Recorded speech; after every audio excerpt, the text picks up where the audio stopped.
She knelt in the dirt like an animal, wrists bleeding, face swollen, soul shattered. Around her, men shouted numbers like she was cattle. Mara Ellington had lost everything: her father, her home, her dignity. And in 30 seconds, she would lose her freedom forever.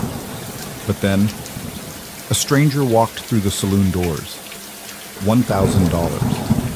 4 words that changed everything.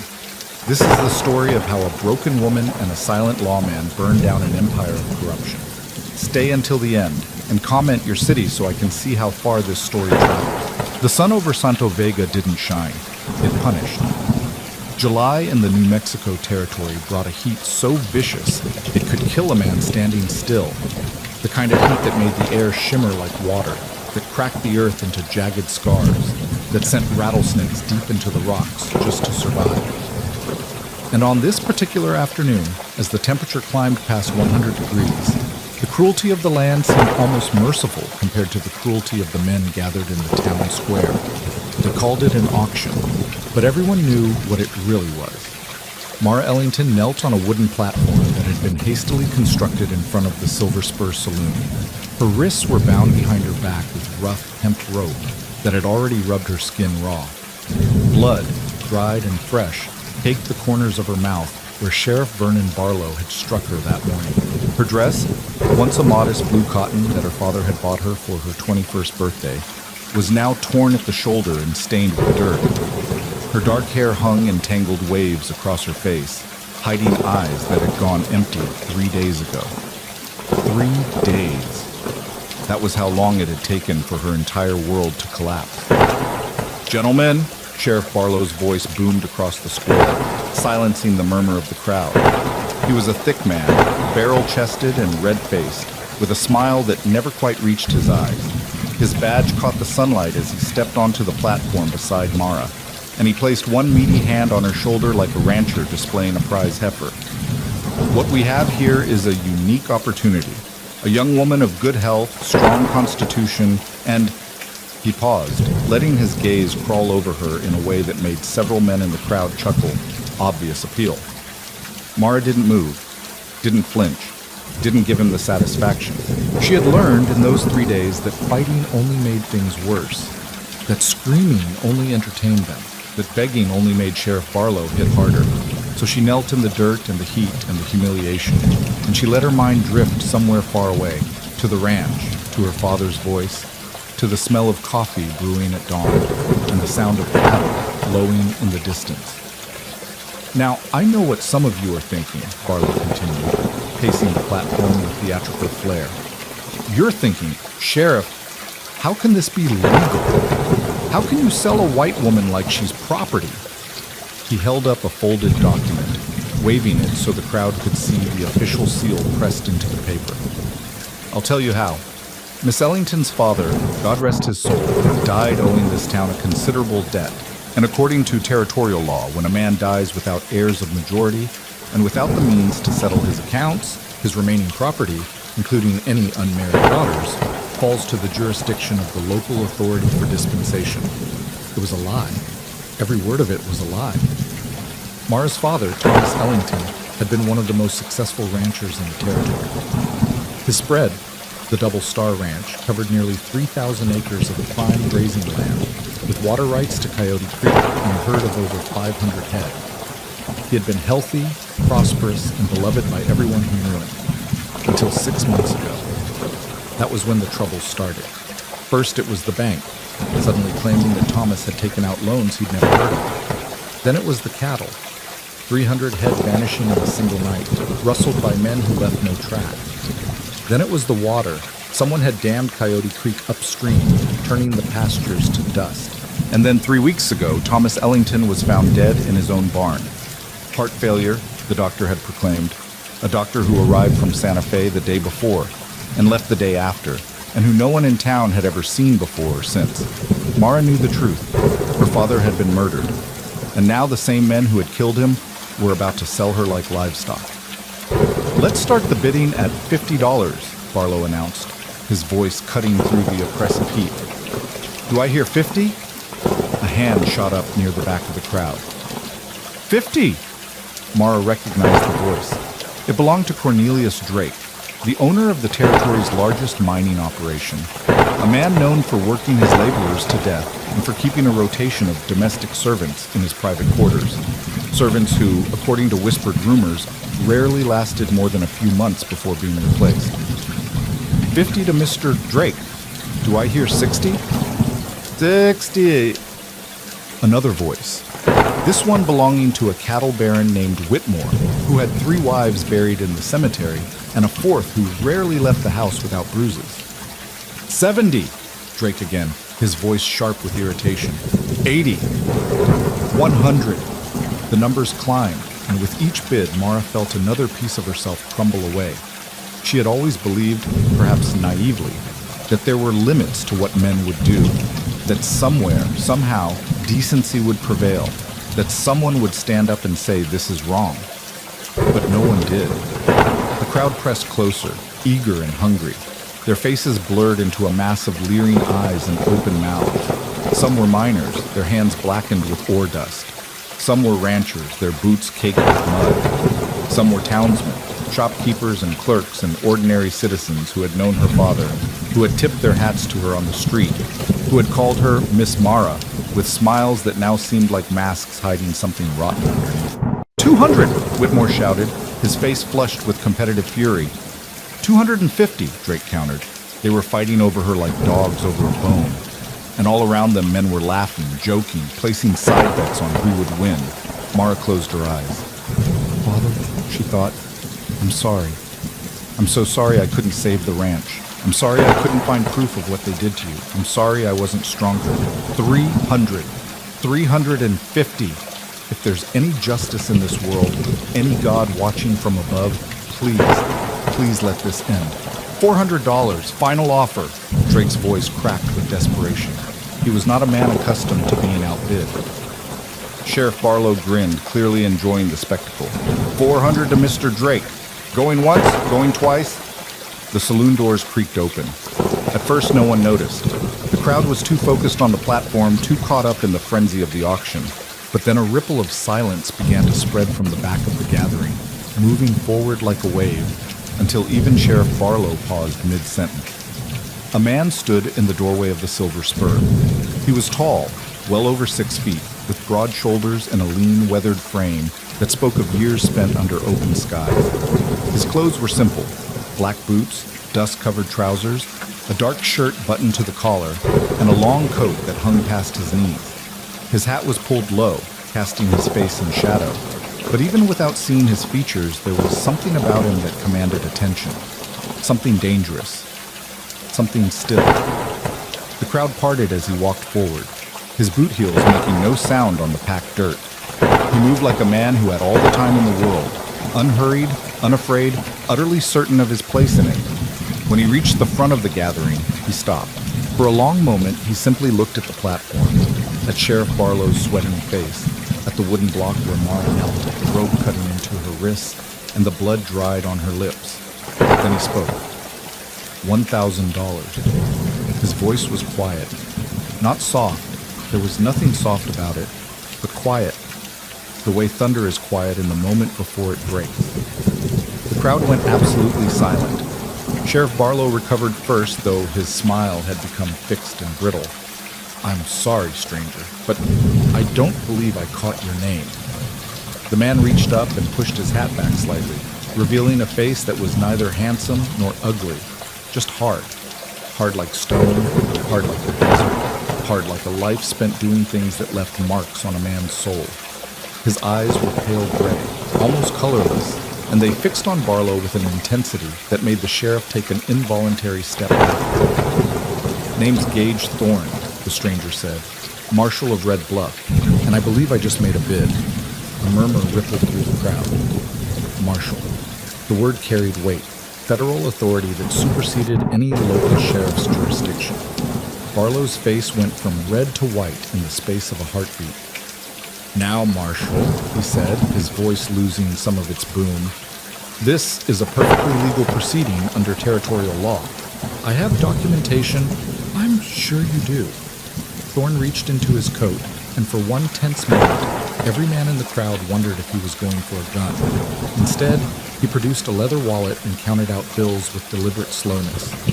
$1,000, cash money. I believe that concludes the auction. Drake pushed forward, his face purple with rage. Now see here, you can't just... Thorne's eyes shifted to him. Drake's voice died in his throat. The marshal hadn't moved, hadn't reached for a weapon, hadn't even changed his expression. But something in that pale gaze made the mining baron suddenly remember an urgent appointment elsewhere. Unless, Thorne said softly, someone wants to bid higher? Silence. Complete, absolute silence. Even the wind seemed to have stopped, leaving the town square suspended in a moment of crystalline tension. Sheriff Barlow looked at the money in Thorne's hand, looked at the badge glinting beneath his coat, looked at the faces of the crowd, men who, moments ago, had been eager participants in his little enterprise, but who now seemed very interested in studying their boots. He was trapped, and he knew it. Sold, Barlow said through gritted teeth, to Marshal Thorne. The crowd dispersed quickly after that, too quickly, like rats fleeing a sinking ship. Within minutes, the square was empty except for Thorne, Barlow, and Mara still kneeling on the platform. Thorne climbed the wooden steps slowly, his eyes never leaving the sheriff. When he reached Mara, he crouched down beside her, and for the first time she got a clear look at his face. He was perhaps 40, though the lines around his eyes suggested he'd lived twice that in hard years. His jaw was shadowed with several days' worth of stubble, and there was a thin scar running from his left temple to the corner of his mouth. Old, faded, but still visible. But it was his eyes that held her attention. Those strange, pale eyes that seemed to see straight through her to something underneath. You hurt bad? His voice was different now, still quiet, but without the edge of warning that had silenced the crowd. Mara tried to answer, but her throat had gone dry. She hadn't spoken in 3 days, not since Barlow had backhanded her for screaming when they dragged her from her father's grave. Thorne seemed to understand. Without another word, he reached behind her and began working at the knots binding her wrists. His hands were large and calloused, but surprisingly gentle. Those ropes are the property of... Barlow began. Shut up. The sheriff's mouth snapped closed. The rope fell away and Mara gasped as blood rushed back into her hands. The pain was extraordinary, pins and needles multiplied by 1,000, shooting up her arms like fire. She cradled her wrists against her chest, tears streaming down her face despite her determination not to cry.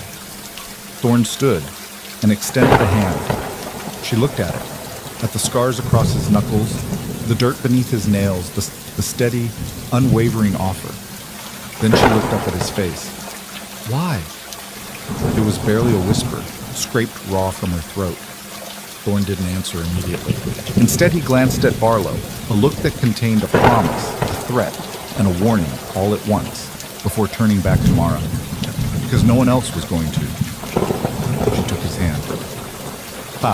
He led her through the back streets of Santo Vega, avoiding the main thoroughfares where curious eyes might follow.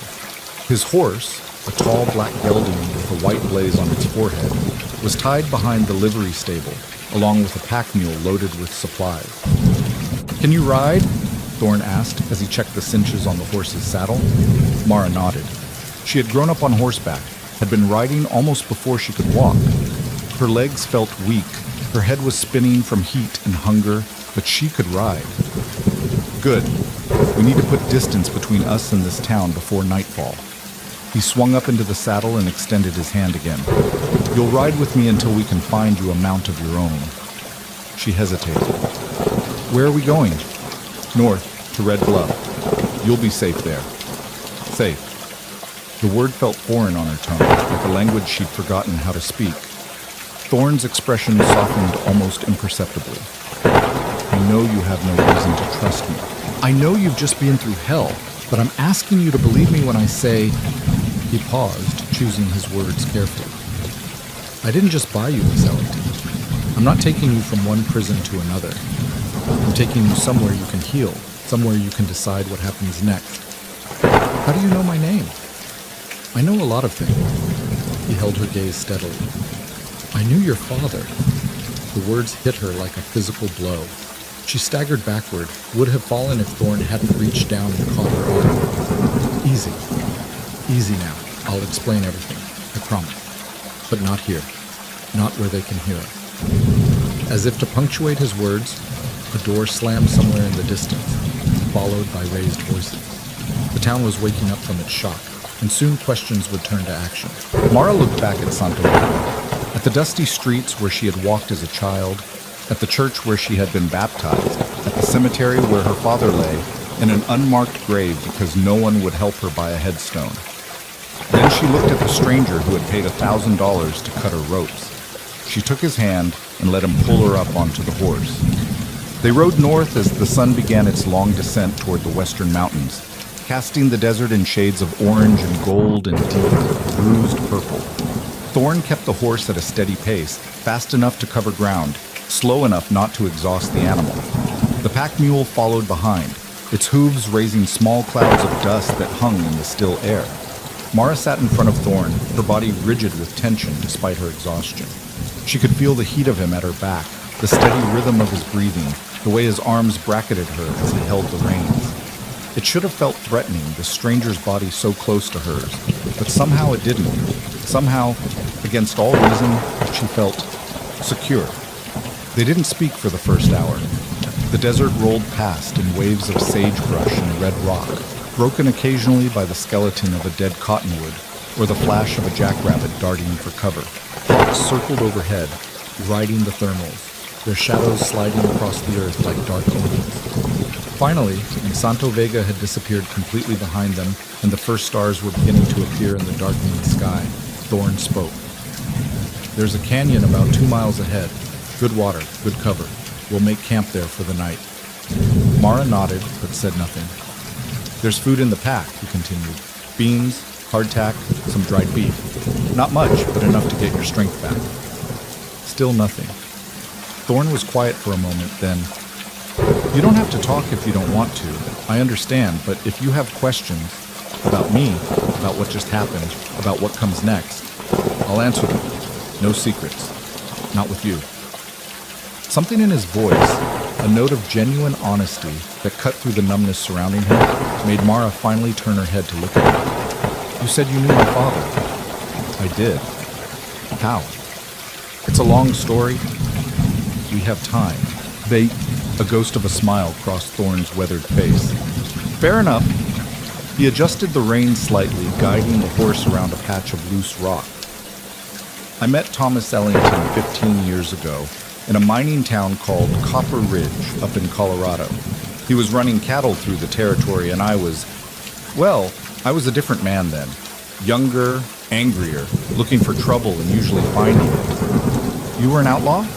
"No, but I wasn't always a lawman either. I was something in between, a hired gun mostly, working for whoever paid the most." He paused, his jaw tightening. "I'm not proud of those years. Did things I can't take back. But your father..." He shook his head slowly. "Your father saw something in me that I couldn't see in myself.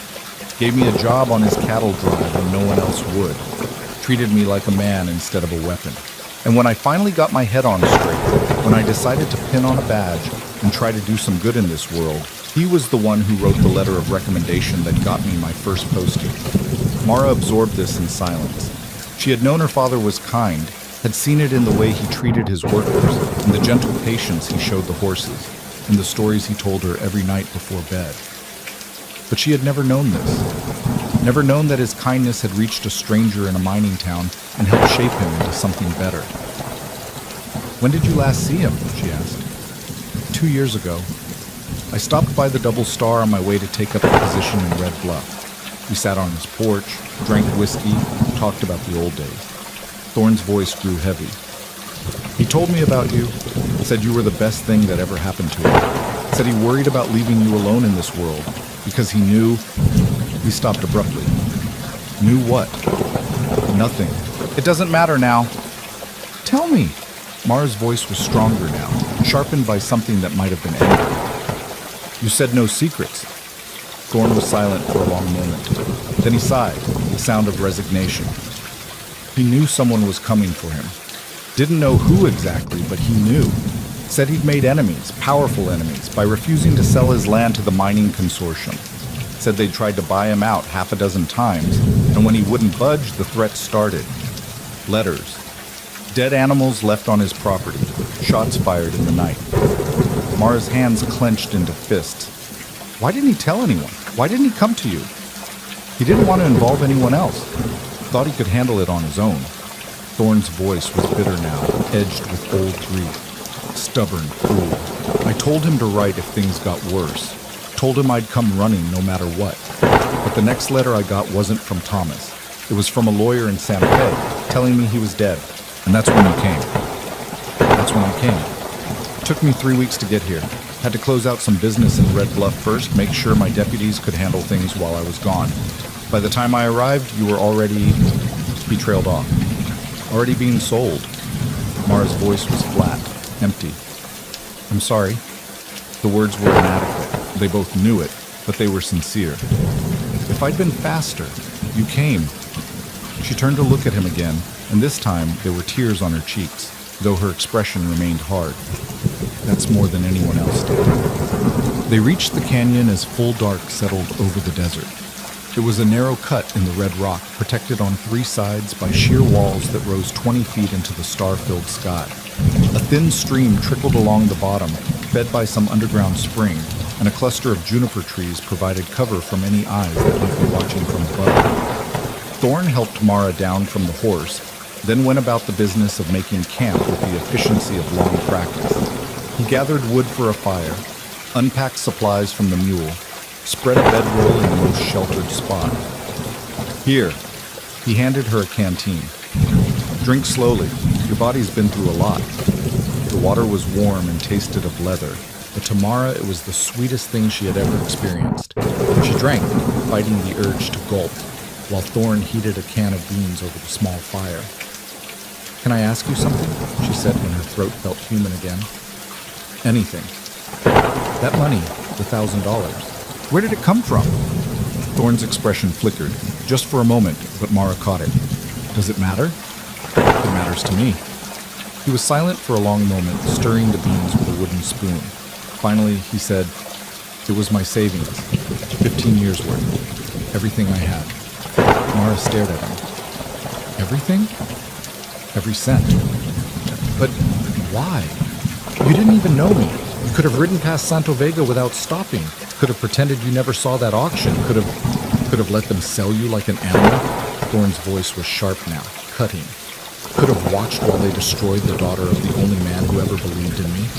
He met her eyes, and there was something fierce burning in those pale depths. No, I couldn't have. The fire crackled between them, sending shadows dancing across the canyon wall.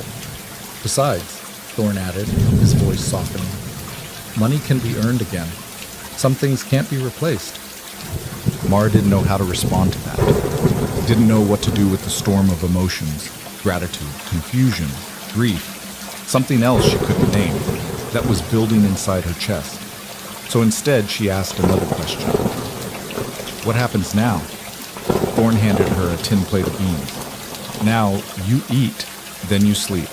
Tomorrow, we keep riding north. And somewhere along the way, we figure out who killed your father and how we're going to make them pay. We? He met her eyes steadily. You're not alone in this anymore, Miss Ellington. I made a promise to myself when I saw you on that platform. A promise that I would see this through to the end, no matter what it takes. Your father's death won't go unanswered. The men who did this to you won't go unpunished. And you, he paused, something softening in his weathered face. You're going to get your life back, I swear it. Mara looked at this stranger, this silent, scarred lawman who had given everything he had to cut a rose, and felt something shift inside her. Something that had been frozen for 3 days began, very slowly, to thaw. Mara, she said quietly. What? My name. It's Mara, not Miss Ellington. Thorne nodded slowly. Mara.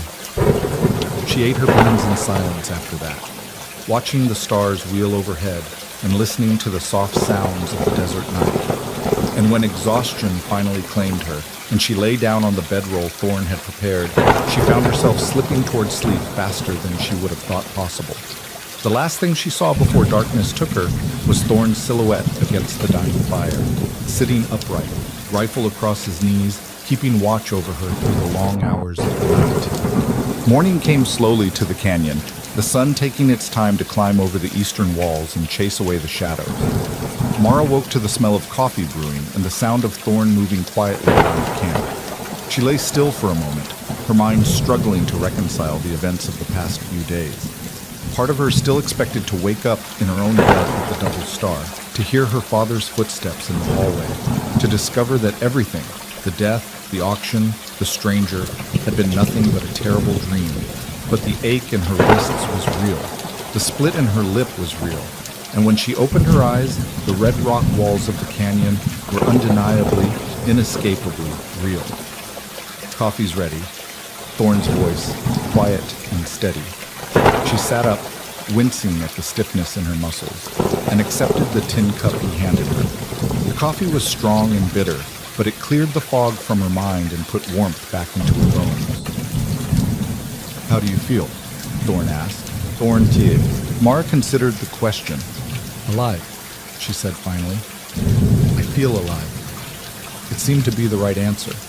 Thorn nodded, a hint of approval in his expression. "We should talk," he said, settling onto a rock across from her. "About what happened. About what comes next." "I'm listening." Thorn reached into his coat and pulled out a worn leather journal. "I've been investigating your father's death since I arrived in the territory. Talked to people, followed leads, pieced together what I could. And what I found..." He shook his head slowly. "It's bigger than I thought. Much bigger." "Tell me." "Your father wasn't the first rancher to die under suspicious circumstances. Over the past 2 years, at least 8 other landowners in the territory have met similar ends. Heart failure, riding accidents, snake bites, all manner of convenient deaths. And every single one of them had something in common. They owned land that the Santo Vega Mining Consortium wanted." Mara's hands tightened around her coffee cup. "The consortium? That's Cornelius Drake's company. Drake's the public face, but he's not the one pulling the strings. The real power behind the consortium is a man named Judge Harold Whitmore." "Whitmore?" Mara's voice rose with shock. "The cattle baron?" "The cattle baron is his brother. The judge operates out of Santa Fe, but his reach extends across the entire territory. He's got politicians, lawmen, bankers, all in his pocket. He finds land he wants, manufactures debts and legal claims, and when the owners won't sell..."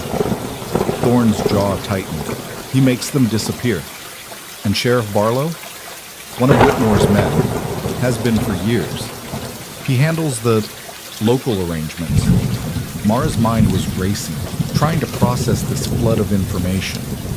"If what you're saying is true, then the documents, the debt papers Barlow showed at the auction, forgeries, every one of them. And my father's death certificate? Also forged. I got a look at it before I rode into Santo Vega. The doctor who signed it doesn't exist, at least not in any medical registry I could find." Something cold and hard was forming in Mara's chest. Not grief, she had moved beyond grief now, but something sharper, something that burned. "How do we prove it?" she asked. "How do we bring them down?" Thorn leaned forward, his pale eyes intent. "That's where you come in." "Me?" "Your father was a careful man, meticulous. He kept records of everything, every transaction, every letter, every threat. If those records still exist, they could blow this whole conspiracy wide open." "They exist." Mara's voice was quiet but certain. "He had a hiding place, a secret room beneath the barn where he kept his most important documents. He showed it to me when I was 16, made me promise never to tell anyone, said it was our insurance in case anything ever happened." Thorn sat back, something like hope flickering across his face. "Do you think the documents are still there?" "I don't know. After Father died, Barlow's men ransacked the house, took everything they could find, but they never found the hidden room. No one knew about it except me." "Then we have a chance." Thorn stood, his movement suddenly charged with purpose. "If we can get those documents, get them to the right people, federal marshals, territorial judges, outside of Whitmore's influence, we can bring the whole operation crashing down. But the ranch is under Barlow's control now. They'll have men guarding it. Then we'll go at night, slip in, get what we need, slip out before they know we're there. Mara rose to her feet, her exhaustion forgotten. When? Not yet. First, we need to get you somewhere safe. Red Bluff, where my deputies can protect you while I make arrangements. Then, when the time is right, we'll go back for those documents. No. Thorne's eyebrows rose. No? I'm not going to hide in Red Bluff while you risk your life for my father's papers. Mara met his gaze steadily, her bruised face set with determination. This is my fight, my father, my ranch. I'm going with you. It'll be dangerous. I don't care. You could be killed. I was already sold like a piece of furniture. I was already beaten and humiliated and stripped of everything that made me human. Her voice was rising now, cracking with emotion she had kept bottled for too long. They took my father. They took my home. They took my dignity. I will not let them take my revenge. Thorne studied her for a long moment, this young woman with fire in her eyes and blood on her lips, standing in a desert canyon with nothing left to lose. Then, slowly, he nodded. All right, he said. We do this together. They broke camp as the sun climbed higher, erasing the shadows from the canyon floor. Thorne found a second horse at a small rancher's homestead 20 miles north, paid for it with the last of his pocket money, leaving himself with nothing but the clothes on his back and the weapons at his side. Mara rode her own mount now, a sturdy bay mare with gentle eyes and a steady gait. The animal seemed to sense her mood, responding to the slightest pressure of her knees, carrying her forward without complaint.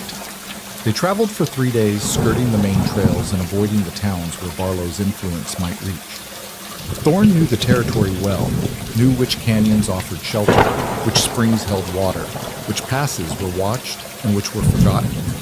He moved through the landscape like a ghost, leaving no trace of their passage for pursuers to follow. At night, they made small fires in hidden places and talked. Mara found herself opening up to this strange lawman in ways she hadn't expected. She told him about her childhood on the Double Star, about learning to ride before she could read, about helping her father with the cattle drives, about the wild joy of galloping across open range with the wind in her hair and nothing but sky above. She told him about her mother, who had died when Mara was 7, a fever that swept through the territory and left 100 graves in its wake. She told him about the years afterward, when it was just her and her father against the world, building something good out of sweat and determination. And she told him about the last 6 months, the creeping terror, the sleepless nights, the growing certainty that something terrible was coming. In return, Thorne told her about his own past. He had been born in Kansas, the son of a preacher who believed that sparing the rod meant spoiling the child. His childhood had been a series of beatings and Bible verses, of cold rooms and colder silences. He had run away at 15, fallen in with outlaws at 17, and spent the next decade drifting through the West like a tumbleweed in a storm. I wasn't a good man, he said one night, his voice rough with old shame. I hurt people. Not always with guns. Sometimes just with my presence, my indifference, my willingness to look the other way while wrong things happened. I told myself it didn't matter, that the world was cruel and I was just surviving in it. But that was a lie. It always mattered. What changed? Mara asked. Thorne was quiet for a long moment. Your father, he said finally. He didn't preach at me like mine did. Didn't lecture or condemn. He just treated me like a person. Like someone who had value beyond what I could do with a gun. His voice grew thick. And I realized that if a man like Thomas Ellington could see something worth saving in me, then maybe, just maybe, it was actually there. Mara reached across the fire and laid her hand on his. Neither of them spoke. Neither of them needed to. Duh. On the 4th day, they reached the outskirts of Red Bluff, a small but prosperous mining town nestled in a valley between 2 mountain ranges. Unlike Santo Vega, which had felt rotten from the inside out, Red Bluff seemed clean and well kept. The streets were wide and orderly, the buildings freshly painted, the people walking with the easy confidence of citizens who knew their laws were enforced fairly.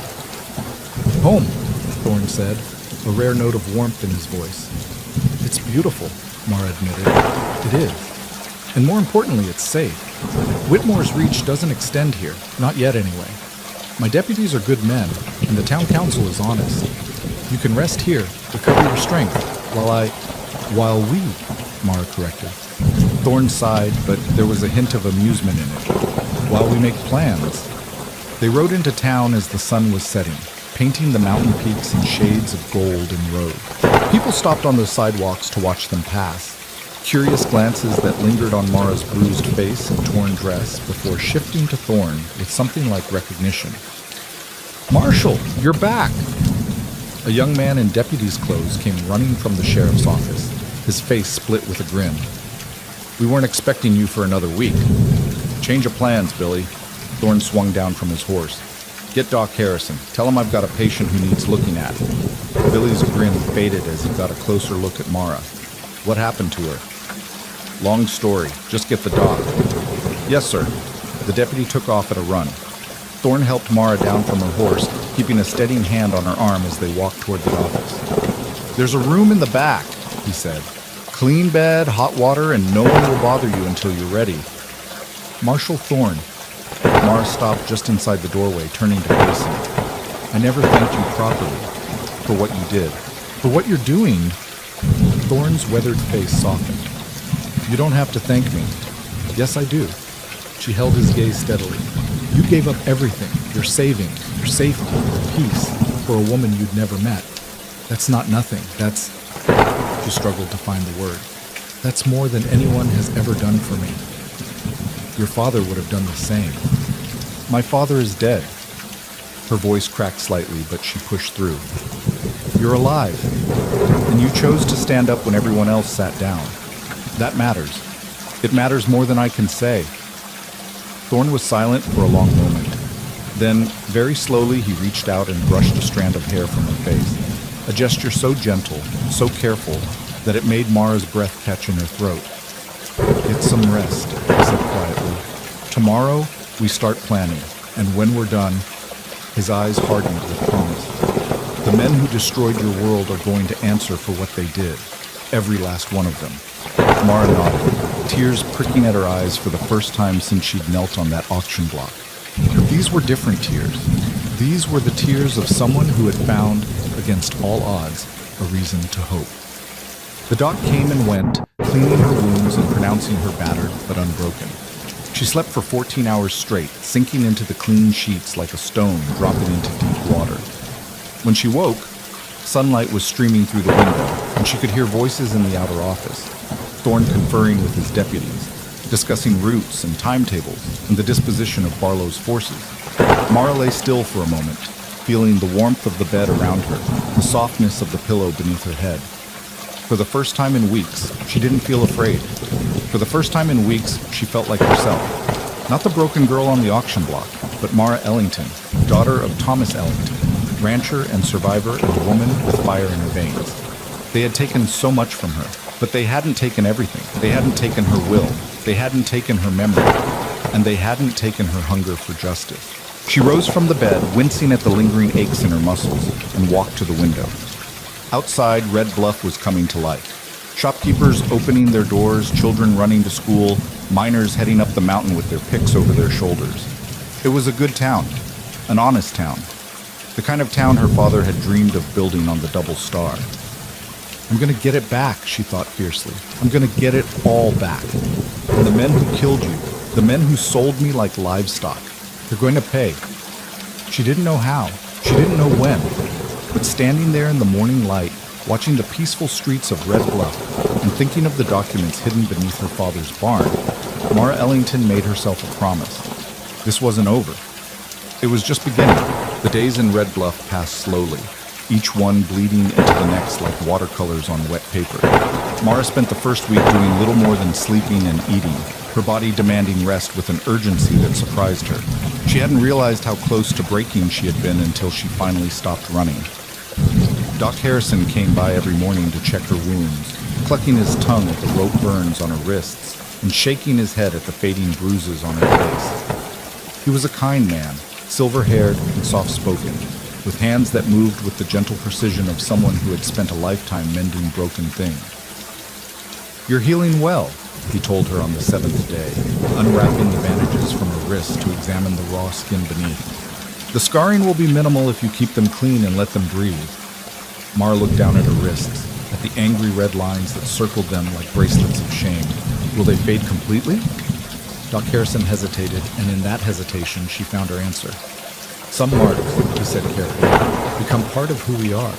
That doesn't make them weaknesses.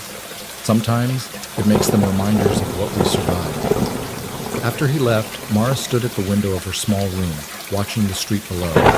Red Bluff was waking up, as it did every morning, with the easy rhythm of a town that knew its own heartbeat. Shopkeepers swept their porches. Children chased each other down the wooden sidewalk. A dog barked somewhere in the distance, answered by another, and then another, until the whole valley seemed to ring with the sound of ordinary life. It was beautiful, and it was foreign. She had grown up in a world of wide open spaces and endless horizons, where the nearest neighbor was a day's ride away, and the only sounds at night were the wind and the coyotes, and her father's voice reading aloud from his worn copy of Shakespeare. She had never lived in a town, never walked on wooden sidewalks, never woken to the clatter of commerce and conversation. It should have felt liberating, this bustling little community where no one knew her shame, where she could start fresh and become whoever she wanted to be. Instead, it felt like exile. A knock at her door pulled her from her thoughts. She turned to find Gage Thorne standing in the doorway, his hat in his hands, looking almost uncertain for the first time since she'd met him. "May I come in?" She nodded, and he stepped inside, closing the door behind him with a soft click. "How are you feeling?" he asked. "Better, stronger." She paused, restless. A hint of a smile crossed his weathered face. "I figured as much. You've been cooped up in here for a week. Thought you might want to get some fresh air." "Where?" "There's a place I want to show you, up in the mountains. It's a bit of a ride, but..." He shrugged, a gesture that seemed almost boyish on a man so hardened. "I think you'll like it." Mara hesitated. The thought of leaving the safety of Red Bluff, even for a few hours, made something tighten in her chest. But staying in this room, staring at these walls, replaying the same dark memories over and over, that was its own kind of prison. "All right," she said, "let me get my boots." They rode out of town as the sun climbed toward its midday peak, following a narrow trail that wound up into the foothills. Thorne led the way on his black gelding, and Mara followed on the bay mare that had become hers by default, the animal responding to her touch with the easy trust of a creature that had never known cruelty. The landscape changed as they climbed, the scrubby desert giving way to pine forests and granite outcroppings that jutted from the earth like the bones of ancient giants. The air grew cooler, thinner, carrying the scent of sap and wildflowers, and the distant promise of snow. They didn't speak much, but the silence between them had lost its awkwardness. It was the silence of two people who had nothing to prove to each other, comfortable, companionable, almost intimate in its ease. After nearly 2 hours of riding, Thorne reined in his horse at the edge of a small clearing. Beyond the trees, the ground dropped away sharply, revealing a vista that took Mara's breath away. The valley of Red Bluff spread out below them like a painting. The town itself nothing more than a cluster of toy-like buildings nestled among the green. Beyond it, the desert stretched to the horizon in waves of gold and brown, broken by the dark lines of distant mountains. And above it all, the sky arched in an infinite dome of blue, unmarked by a single cloud. "This is where I come when I need to think," Thorne said quietly, swinging down from his horse. "When the world gets too loud and I need to remember what really matters." Mara dismounted beside him, her eyes still fixed on the panorama before her. "It's beautiful." "It is." He stood beside her, close enough that she could feel the warmth of him through her sleeve. "My first week in Red Bluff, I thought I'd made a mistake. Thought I'd traded one prison for another. Smaller, maybe, but just as confining. Then I found this place, and I realized..." He paused, searching for words. "I realized that freedom isn't about having no walls. It's about knowing you can always find your way back to the sky." She turned to look at him, really look at him, for the first time since they'd left town. The sunlight caught the angles of his face, softening the hard lines, revealing the man beneath the marshal's badge and the gunfighter's reputation. "You're not what I expected," she said. His eyebrows rose. "What did you expect?" "I don't know." Someone harder, maybe. Someone who saw the world in black and white. She shook her head slowly. You're not like that. The world isn't like that. Anyone who tells you different is either lying or hasn't lived long enough to know better. They stood in silence for a long moment, watching a hawk circle lazily in the updrafts, its shadow sliding across the valley floor far below. Tell me about the plan, Mara said finally. Thorn's expression shifted, the softness giving way to something more focused. You sure you want to do this now? We came up here to get away from all that. I came up here because I couldn't stand staring at those walls anymore. But that doesn't mean I've forgotten why I'm here. She met his gaze steadily. My father is dead. The men who killed him are still breathing. And somewhere in that ranch is the proof we need to bring them down. I want to know how we're going to get it. Thorn studied her for a long moment, something like respect flickering in his pale eyes. Then he nodded. All right, here's what we know. He moved to a flat rock and sat down, pulling a folded map from his coat pocket and spreading it across his knees. The Double Star Ranch sits about 40 miles south of here, in the foothills below Santo Vega. Barlow's got men stationed there, at least half a dozen, maybe more. They're using it as a base of operations for the consortium's cattle rustling ring. Cattle rustling? That's how they finance the land grabs. They steal cattle from the ranches they're targeting, sell them across the border, use the profits to pay off corrupt officials, and buy more legal muscle. Your father's herd was one of the biggest they ever took. Mara's jaw tightened. 300 head. They vanished in a single night. And ended up in Mexico within a week, sold to a buyer who didn't ask questions. Thorn traced a line on the map with his finger. The point is, the ranch isn't unguarded. You can't just ride in and start searching. So what do? We wait for the right moment. Next week, Judge Whitmore is hosting a gathering at his estate in Santa Fe, a conference of territorial landowners and mining executives. Everyone who's anyone in the consortium will be there, including Barlow and most of his deputies. Leaving the ranch undefended. Lightly defended, Thorn corrected. They'll leave a skeleton crew behind, 2 men, maybe 3. Enough to discourage casual trespassers, but not enough to stop us. Mara leaned forward, studying the map. How do we get in? There's a back route, through the canyons to the east. Your father showed it to me years ago, said it was his escape path in case of Indian raids. It comes out less than a mile from the main house. I know it. Mara's voice was soft with memory. He took me that way once when I was 12. Made me memorize every twist and turn. Then you can guide us. Thorn folded the map and tucked it back into his coat. We'll travel light, just the 2 of us and 1 pack horse. Move at night, rest during the day, stay off the main trails. If everything goes according to plan, we'll be in and out before anyone knows we were there. And if it doesn't go according to plan, Thorn's expression hardened. Then we adapt, survive, and finish the job no matter what it takes. Mara was quiet for a long moment, processing everything he'd told her. The risks were enormous. She understood that clearly. If they were caught, there would be no trial, no mercy, no second chances. Barlow and his men would kill them and bury them in the desert, and no one would ever know what had happened. But the alternative was worse. The alternative was letting her father's murderers walk free while she hid in Red Bluff, like a frightened child waiting for a rescue that would never come. When do we leave? She asked. 3 days. That gives us time to prepare, and puts us at the ranch the night of Whitmore's gathering. Then we should get back to town. There's a lot to do. Thorn nodded, but he didn't move to stand. Instead, he looked at her with an expression she couldn't quite read. Can I ask you something? He said. Of course. Why didn't you give up? The question caught her off guard. What do you mean? On that platform in Santo Vega, when they were bidding on you like you were a piece of furniture. His voice was quiet, probing. Most people would have broken by then, would have shut down, retreated inside themselves, accepted their fate. You didn't. You were still fighting. I could see it in your eyes. Mara turned away, looking out over the valley as she considered her answer.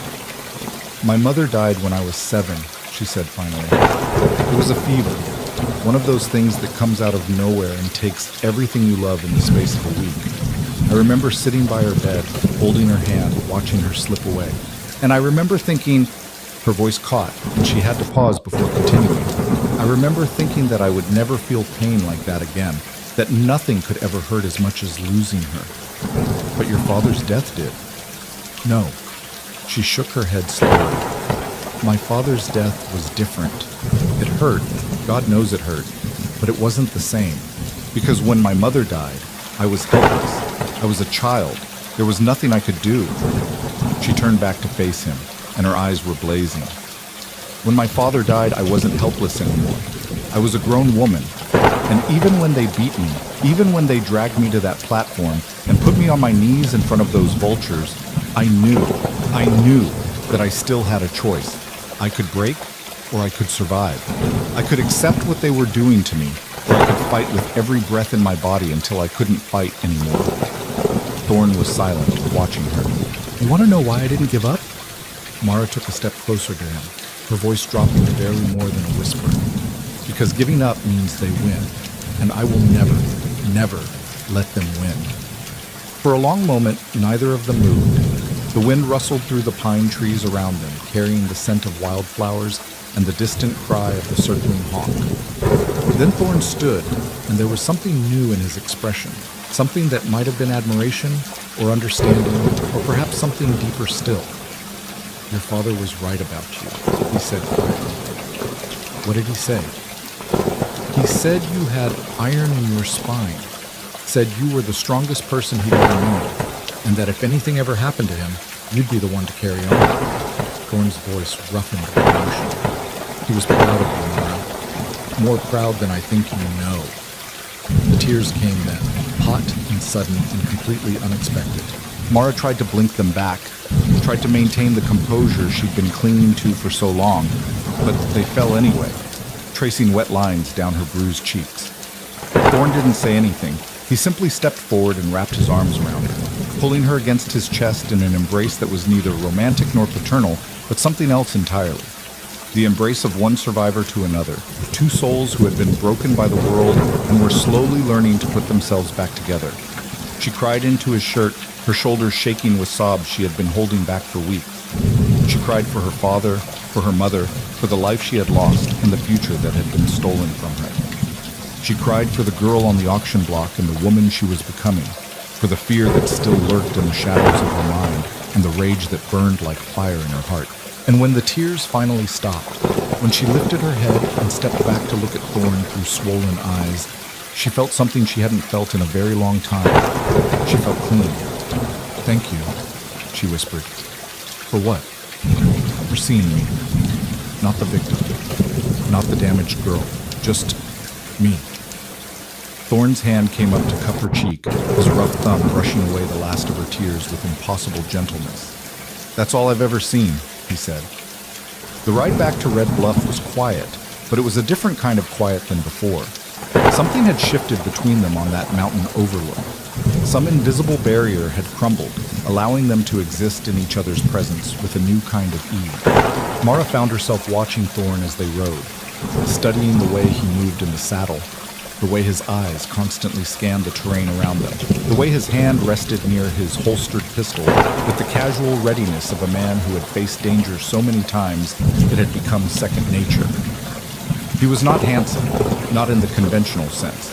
His face was too weathered, too marked by the years, too full of hard angles and old scars. But there was something compelling about him nonetheless, something that drew her eye and held it. It wasn't until they were nearly back to town that she realized what it was. He made her feel safe. Not in the way her father had made her feel safe.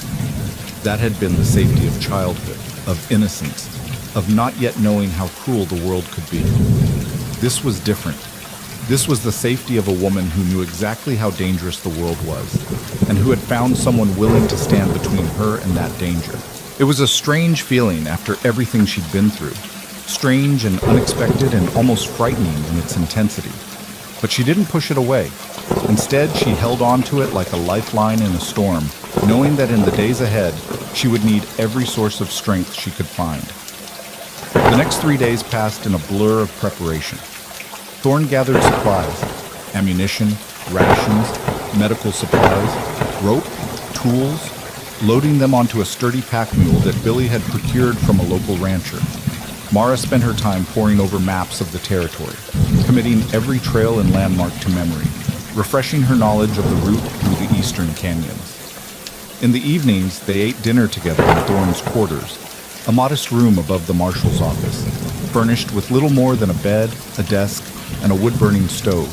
He would cook simple meals, beans and bacon, stew, biscuits that were more solid than fluffy, and she would tell him stories of her father, of the ranch, of the life she had lived before everything fell apart. In return, he told her about his years as a lawman, the cases he'd solved, the criminals he'd brought to justice, the times he'd failed, and the lessons those failures had taught him. He spoke of the men he'd killed, his voice flat and matter-of-fact. Not boasting, but not apologizing either. It was simply part of who he was, part of the life he'd chosen to live. "Do you ever regret it?" Mara asked one night, as they sat by the stove watching the flames dance behind the iron grate. "Becoming a marshal, I mean. Taking on other people's problems instead of building a life of your own." Thorne considered the question for a long moment. "Sometimes," he admitted, "late at night when I'm riding through some godforsaken stretch of desert, chasing after some outlaw who probably isn't worth the bullet it'll take to bring him down, I think about what my life might have been if I'd made different choices. A ranch of my own, a wife, children. Why didn't you? Never found the right woman, I suppose. Or maybe I did, and I was too foolish to recognize it at the time." He shrugged, a gesture that managed to convey both acceptance and regret. "The truth is, this work, this mission, it chose me as much as I chose it. After Thomas saved my life, after I decided to stop being part of the problem and start being part of the solution, I couldn't imagine doing anything else. The world is full of people like Barlow and Whitmore, people who prey on the weak, who abuse their power, who think they can do whatever they want because no one will stop them." His jaw tightened. "Someone has to stop them. And if not me, then who?" Mara stared at him, this complicated man who had given up everything he had to save a stranger. "You really believe that, don't you? That one person can make a difference?" "I have to believe it. Otherwise, what's the point?" She didn't have an answer for that. Instead, she reached out and laid her hand on his, feeling the warmth of his skin through her fingers. They sat like that for a long time, neither speaking, watching the fire burn down to embers. On the third night, a stranger rode into Red Bluff. Mara was in her room when she heard the commotion, raised voices in the street below, the clatter of hooves on packed earth, the unmistakable sound of trouble around her. She went to her window and looked down just in time to see a man in a dusty blue coat dismounting in front of the marshal's office. He was tall and lean, with silver hair that caught the lamplight, and a bearing that spoke of military discipline. His face was lined with age and authority, and when he turned to survey the street, Mara caught a glimpse of something bright on his chest. A badge, but not a local badge. Something bigger, more official. Federal. She dressed quickly and hurried downstairs, arriving in the office just as Thorne was shaking hands with the stranger. "Mara, this is Marshal James Thornton of the United States Marshals Service." Thorne's voice was carefully neutral, but she could see the tension in his shoulders. "He's an old friend.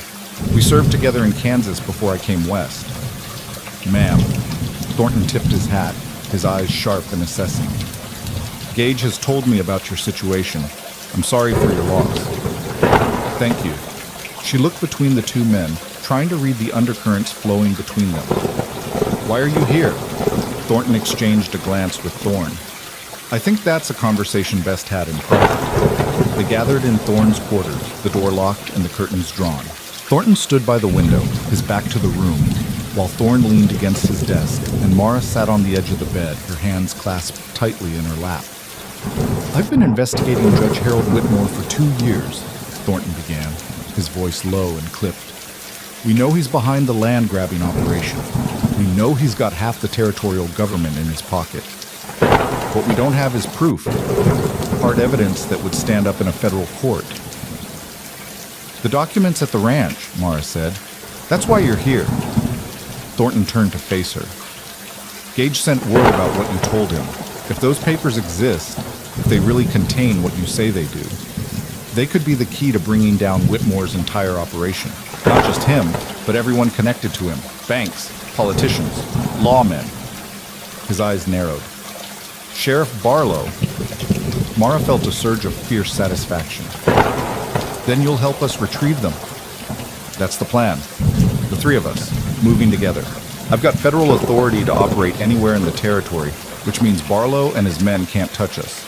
Not legally, anyway. And illegally? Thornton's smile was cold. That's why we're going armed. They spent the next hour refining the plan, incorporating Thornton's federal resources into the operation. He had contacts in Santa Fe who could confirm when Whitmore's gathering was taking place. He had access to fresh horses and supply. And perhaps most importantly, he had the authority to arrest anyone who stood in their way. We leave at dawn, Thornton concluded. That gives us plenty of time to reach the ranch before the gathering ends. Once we have the documents, we ride straight for Santa Fe and present them to the territorial governor. Not the local courts? Mara asked. The local courts are compromised. Whitmore's got judges, prosecutors, clerks, all in his pocket. If we go through normal channels, the evidence will disappear before it ever sees a courtroom. Psst. Thornton shook his head.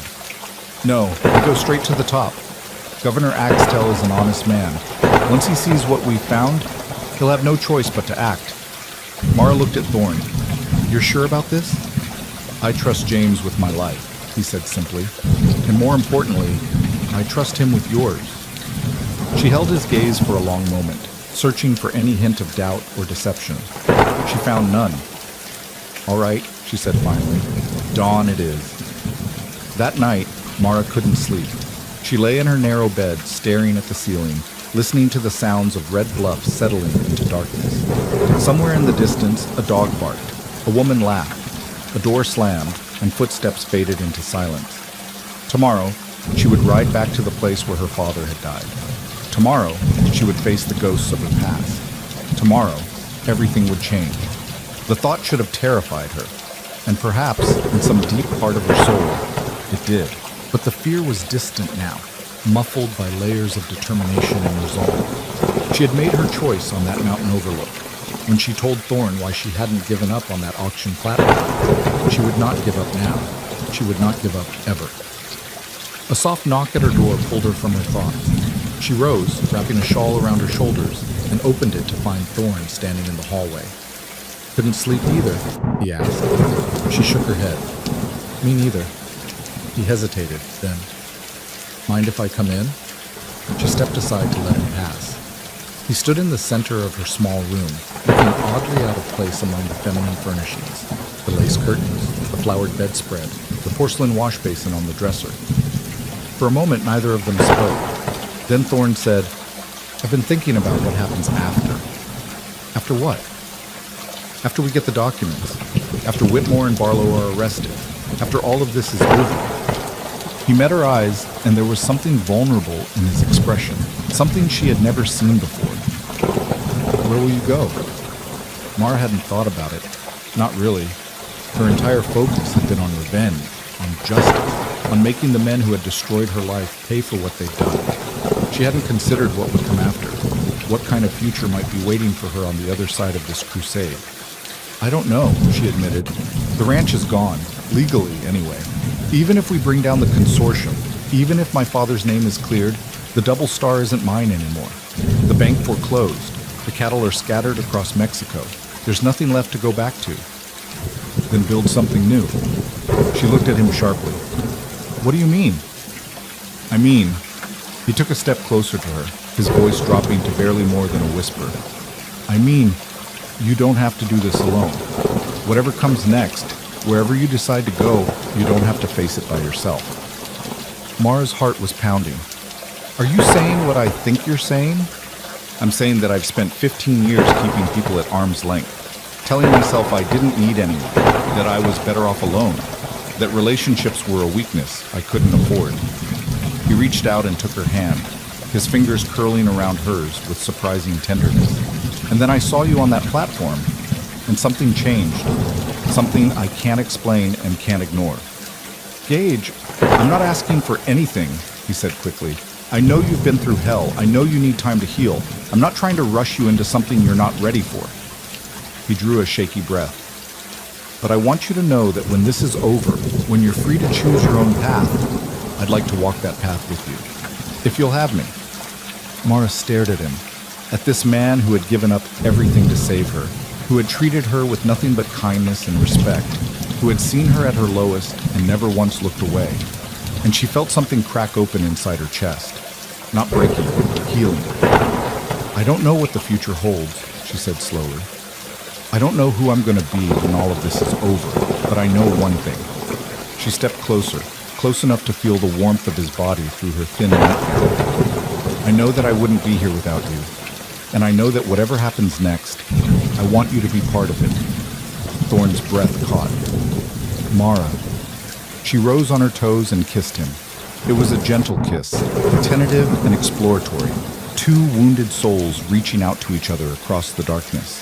His lips were warm against hers, his stubble rough against her skin, and when his arms came up to wrap around her, she felt herself melting into him like snow in spring sunshine. When they finally pulled apart, both of them were breathing hard. "We should get some sleep," Thorn said, his voice rough. "Big day tomorrow." "Stay." The word was out before she could stop it. "Just stay. I don't want to be alone tonight." He hesitated for only a moment, then he nodded. They lay down together on her narrow bed, fully clothed, his arm around her waist, and her head resting on his chest. She could hear his heartbeat, strong and steady, and she found herself matching her breathing to its rhythm. For the first time since her father's death, she didn't feel afraid of the darkness. For the first time in weeks, she slept without nightmares. Dawn came too quickly. They rose in the gray half-light, moving quietly through their preparations. Thorn returned to his quarters to gather his weapons, while Mara dressed in practical riding clothes, trousers she had borrowed from Billy, a loose shirt, sturdy boots that had seen better days.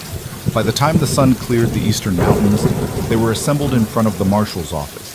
Thorn on his black gelding, Mara on her bay mare, Thornton on a steel-gray stallion that looked like it could run forever. The pack mule was loaded with supplies, its ears flicking nervously in the early morning chill. "Everyone ready?" Thornton asked. Thorn looked at Mara. She met his gaze and nodded. "Ready." They rode out of Red Bluff as the town was beginning to stir, following the road south until it disappeared into the desert.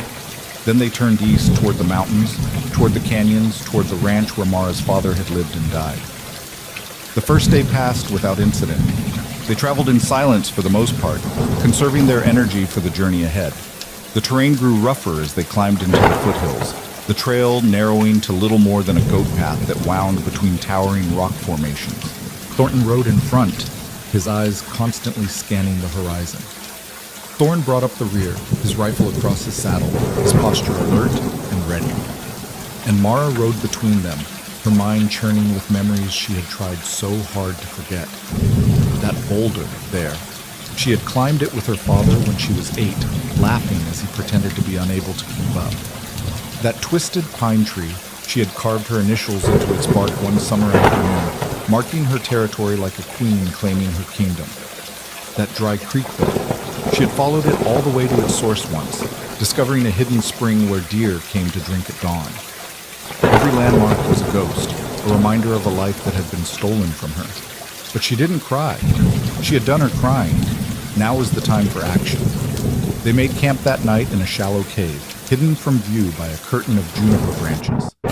Thornton took the first watch while Thorn and Mara ate a cold meal of hardtack and dried beef. "How much farther?" Thornton asked when they had finished. "Another day and a half," Mara replied.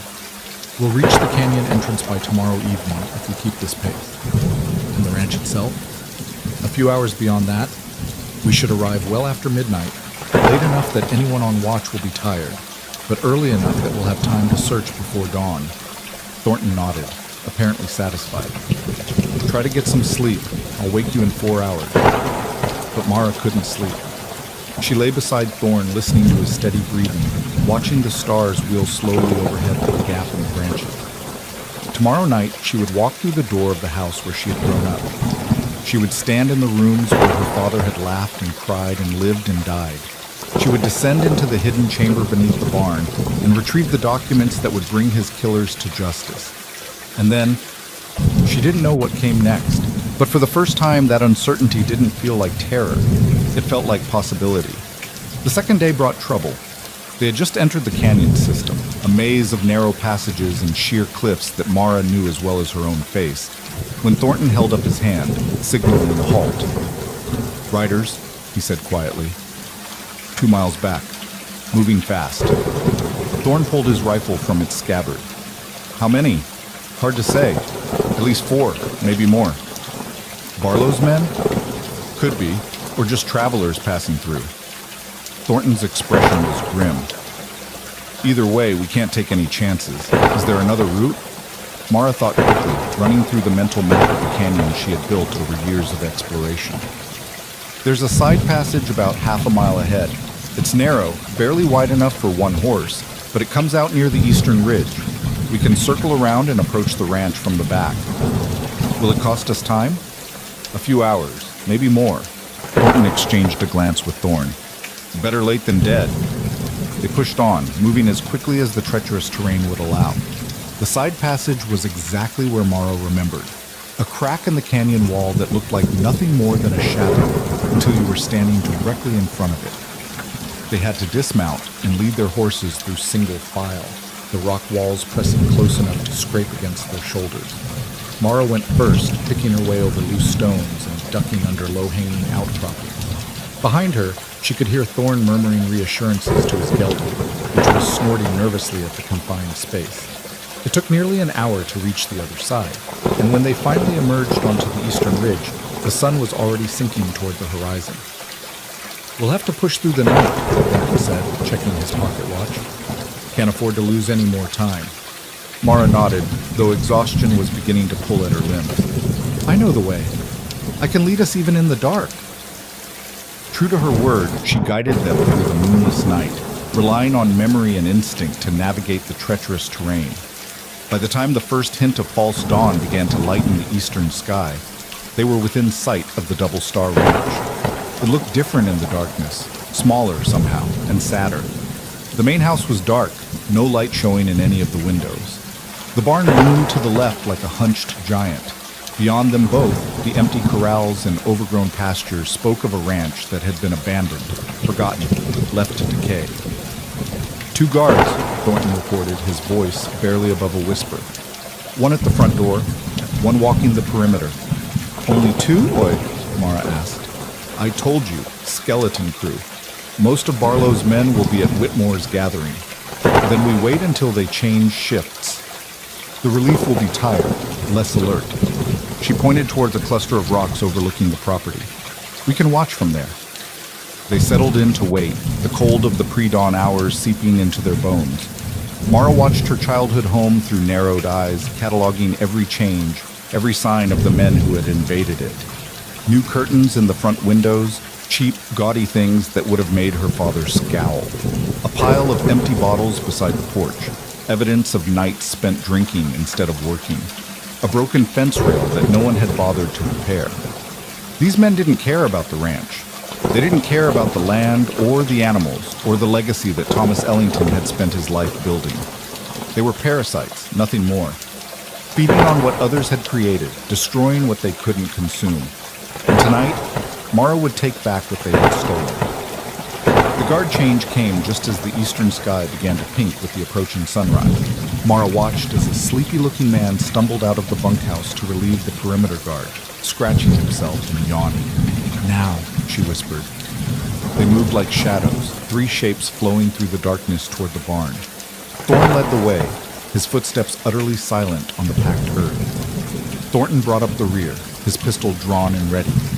Mara's heart was pounding so loudly she was sure the guards would hear it. But they made it to the barn without incident, slipping through the side door and into the musty darkness within. The smell hit her first, hay and leather and horse sweat, so achingly familiar that it brought tears to her eyes. This was where her father had taught her to ride, where they had nursed sick calves back to health, where she had hidden from thunderstorms, burying her face in a horse's mane while the sky raged outside. "Mara." Thorn's voice was gentle. "The documents." She nodded, pushing the memories aside. Later. There would be time for grief later. She led them to the back of the barn, to a stall that had always been kept empty. The floor was covered with old straw, apparently undisturbed, but Mara knew better.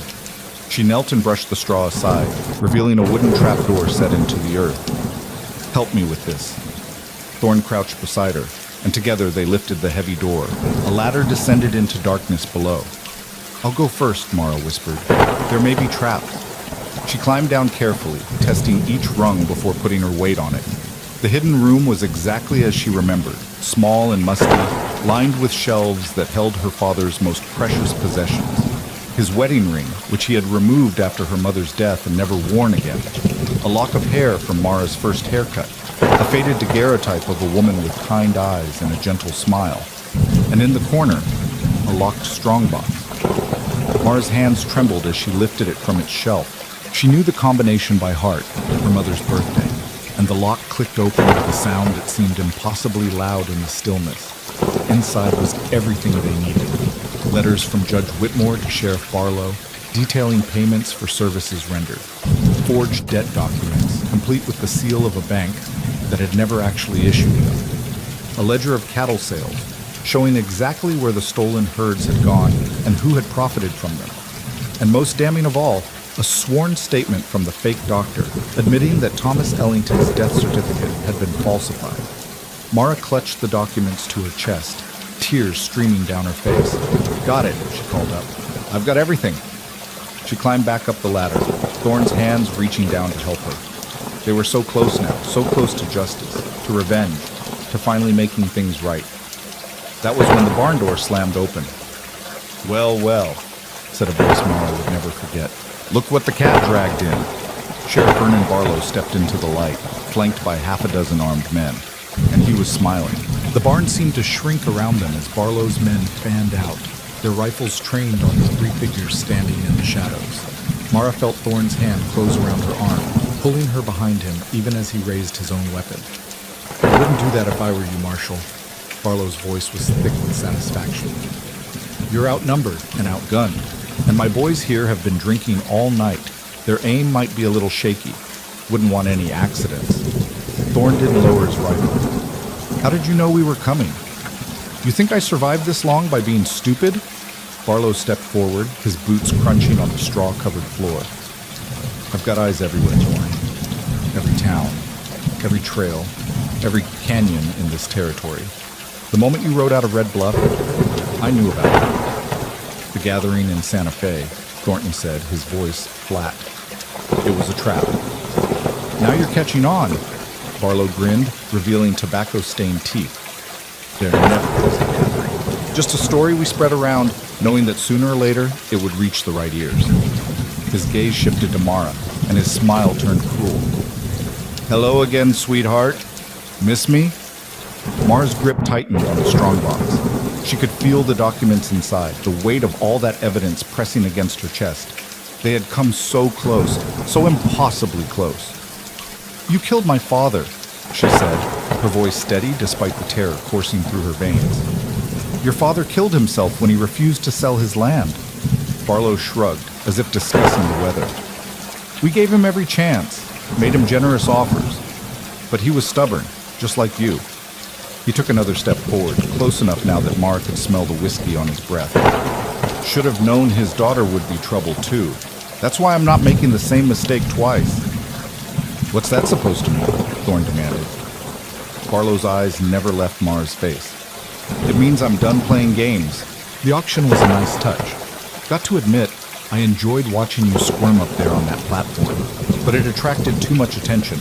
Marshals poking around, asking questions, stirring up trouble." He shook his head slowly. "No, this time we're going to do things the simple way. 3 bodies in a shallow grave. No witnesses, no evidence, no complication." "You can't just murder a federal marshal and expect to get away with it," Thornton said. "Can I?" Barlow laughed. "Marshal Thornton, I've been getting away with things for 20 years. Killed more men than I can count, stolen more cattle than I can remember, put more landowners in the ground than..." He stopped, his eyes narrowing. "But you know what? I'm tired of talking. Boys, take their weapons." The men moved forward, and for one terrible moment, Mara thought it was over. She thought about all the things she would never do, the revenge she would never have, the future she would never see, the life with Thorn that had been snatched away before it could even begin. Then Thornton moved. It happened so fast that Mara barely saw it. One moment the federal marshal was standing with his hands raised. The next, he was diving to the side, his pistol spitting fire as he rolled behind a hay bale. One of Barlow's men went down with a scream, clutching his leg. Another spun away, blood spraying from his shoulder. "Go!" Thornton shouted. "I'll hold them off." Thorne didn't hesitate. He grabbed Mara's arm and pulled her toward the back of the barn, toward the door that led to the rear pastures.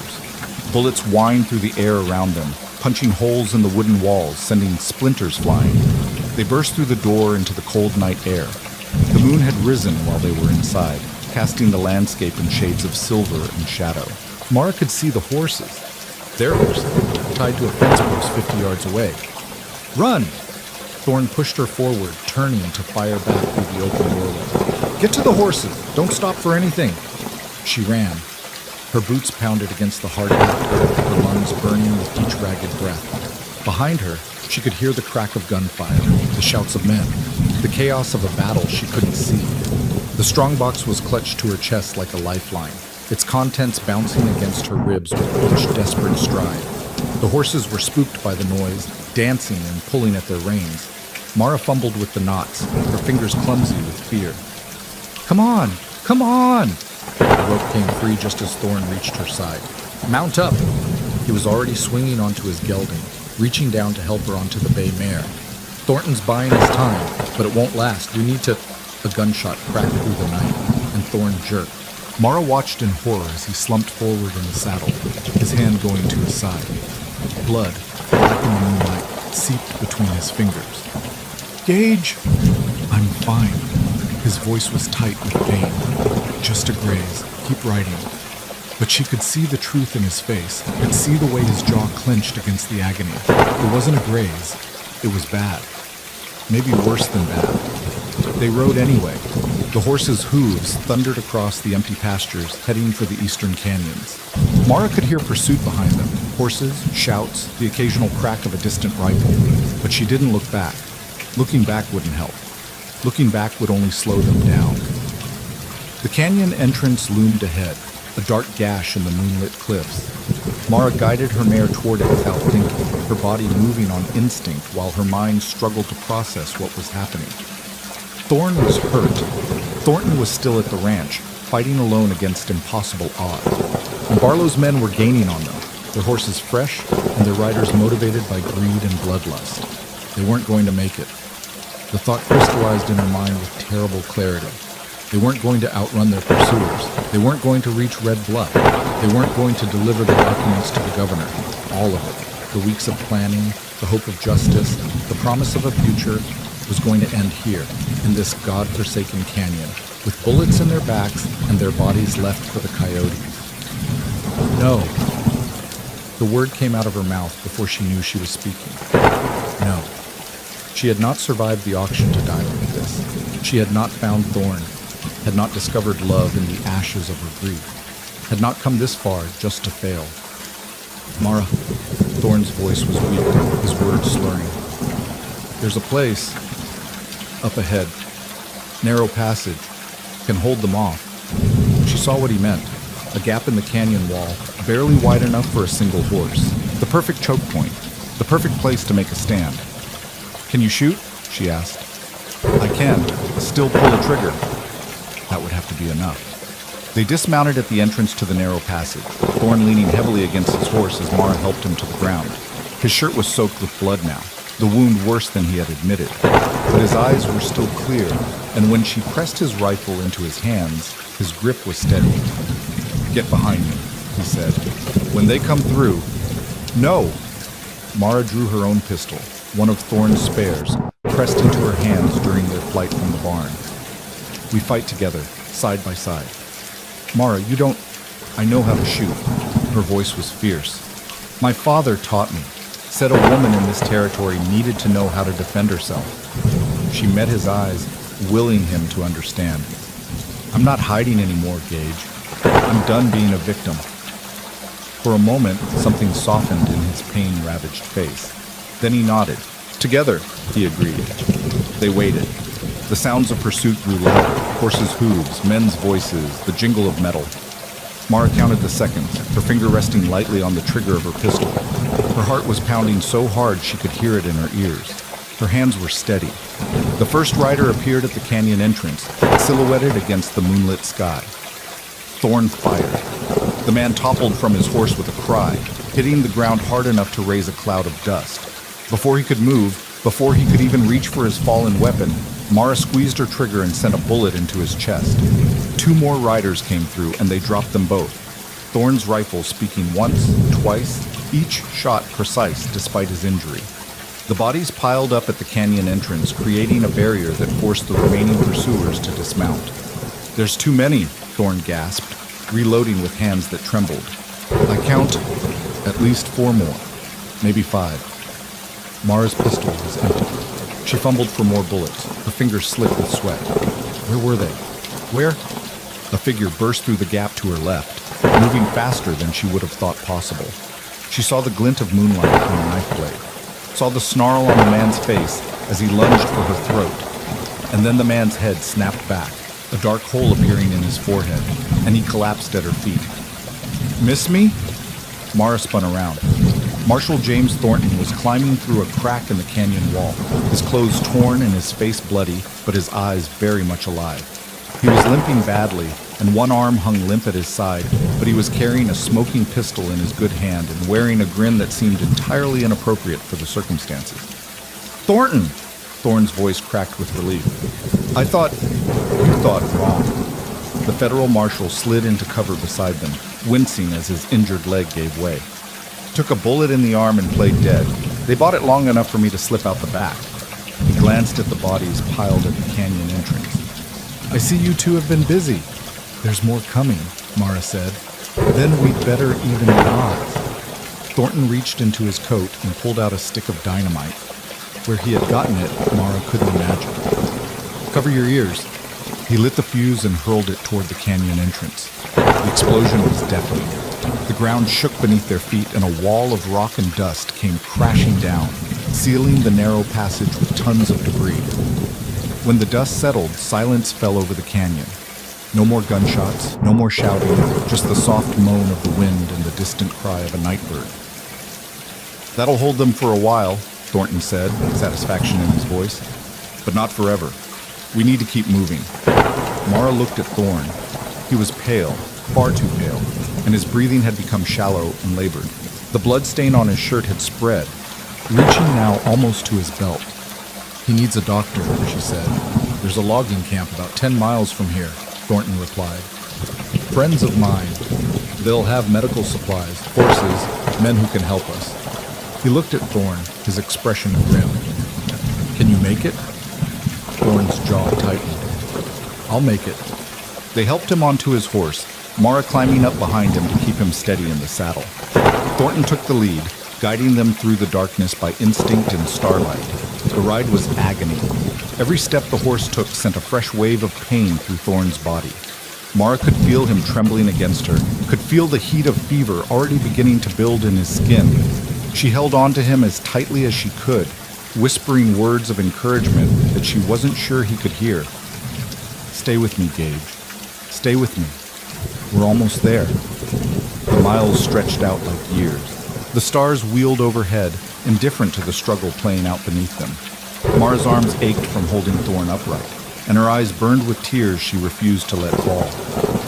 She thought about the first time she had seen him, that tall stranger in the saloon doorway, offering $1,000 for her freedom. She thought about the ride through the desert, the conversations by firelight, the moment on the mountain when she had finally let herself cry. She thought about the kiss they had shared, the promise they had made, the future they had dared to imagine. "Don't you dare die on me," she whispered into his ear. "Don't you dare leave me alone. Not after everything we've been through. Not when we're so close." Thorn's hand found hers in the darkness. His grip was weak, but it was there. "Not going anywhere," he managed. "Told you. I'd see this through." "Then keep your damn promise." The faintest hint of a smile crossed his bloodless lips. "Yes, ma'am."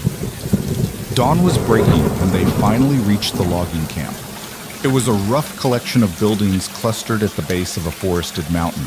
bunkhouses, a mess hall, a sawmill that sat silent and still in the early morning light. Men were already emerging from their quarters, drawn by the sound of approaching hooves. "Thornton!" A big man with a red beard came running toward them, his face creased with concern. "What the hell happened to you?" "Long story, McCready. Right now, I need your doctor and your hospitality." Thornton slid from his horse, barely keeping his feet. "And I need men, good men, men willing to fight." McCready's eyes swept over their battered group. The injured marshal, the wounded lawman, the woman with blood on her hands and fire in her eyes. "You've got them," he said simply. They carried Thorne into the bunkhouse and laid him on a cot, while McCready's doctor, a grizzled old man with steady hands and a no-nonsense manner, went to work on his wound. Mara watched from his doorway, her heart in her throat, as the doctor cut away Thorne's blood-soaked shirt and began to probe the injury. "Bullet's still in there," the doctor announced. "Lodged against a rib. I can get it out, but it's gonna hurt like hell." "Do it," Thorne said through gritted teeth. Mara moved to his side and took his hand. "I'm here." His eyes found hers, and despite the pain, despite the blood loss, despite everything, he managed a ghost of a smile. "I know." The next hour was the longest of Mara's life. She held Thorne's hand while the doctor worked, feeling every flinch, every gasp, every moment of agony that rippled through his body. She talked to him about anything, everything, whatever came to mind, trying to keep his attention focused on her voice instead of the metal instruments probing his flesh. She told him about her mother, about the songs she used to sing at bedtime. She told him about the first horse she ever owned, a spotted pony named Patches, who had thrown her more times than she could count.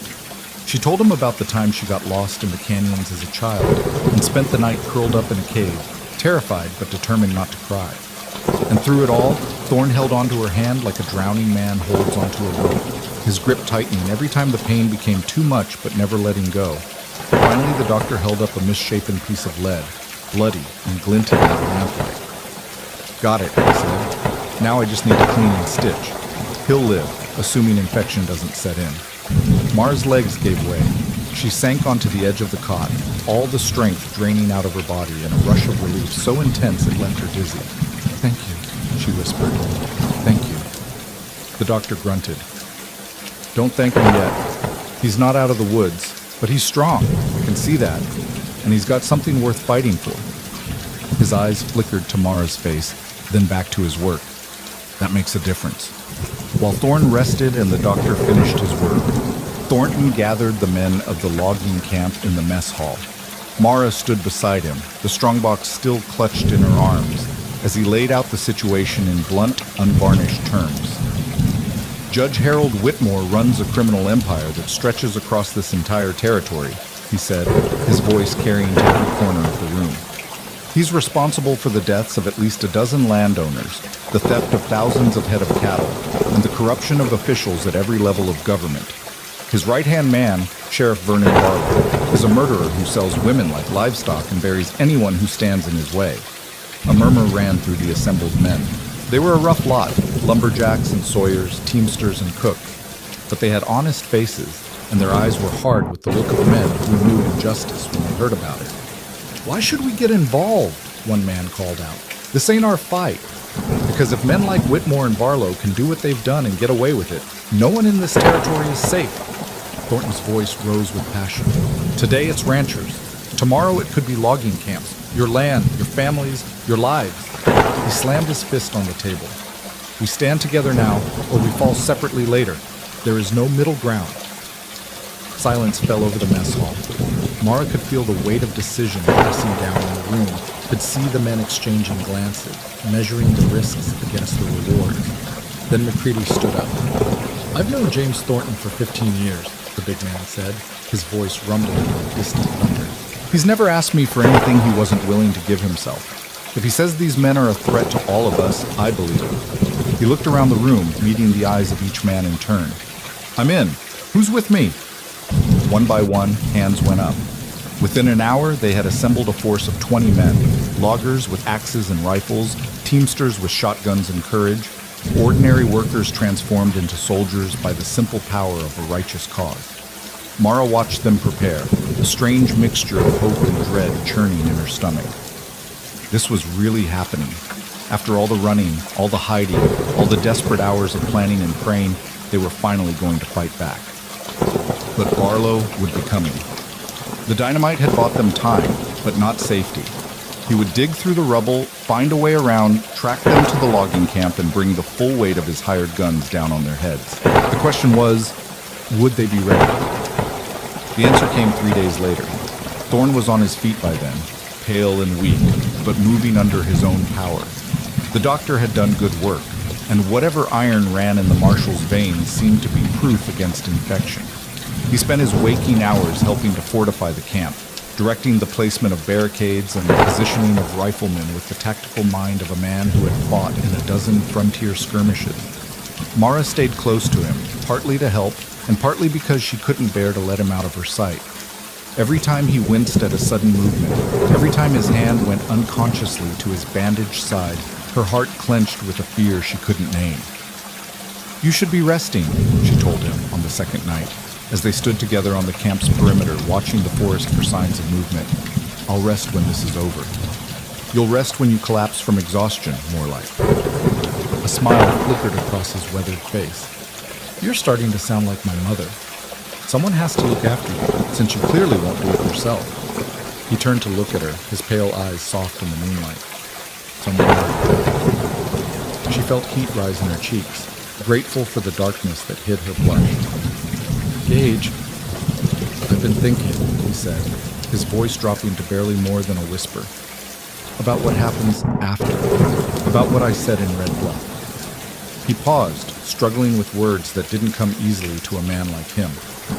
"I meant every word, but I need you to know, whatever you decide, whatever path you choose, I'll support you, even if that path doesn't include me." Mara's breath caught.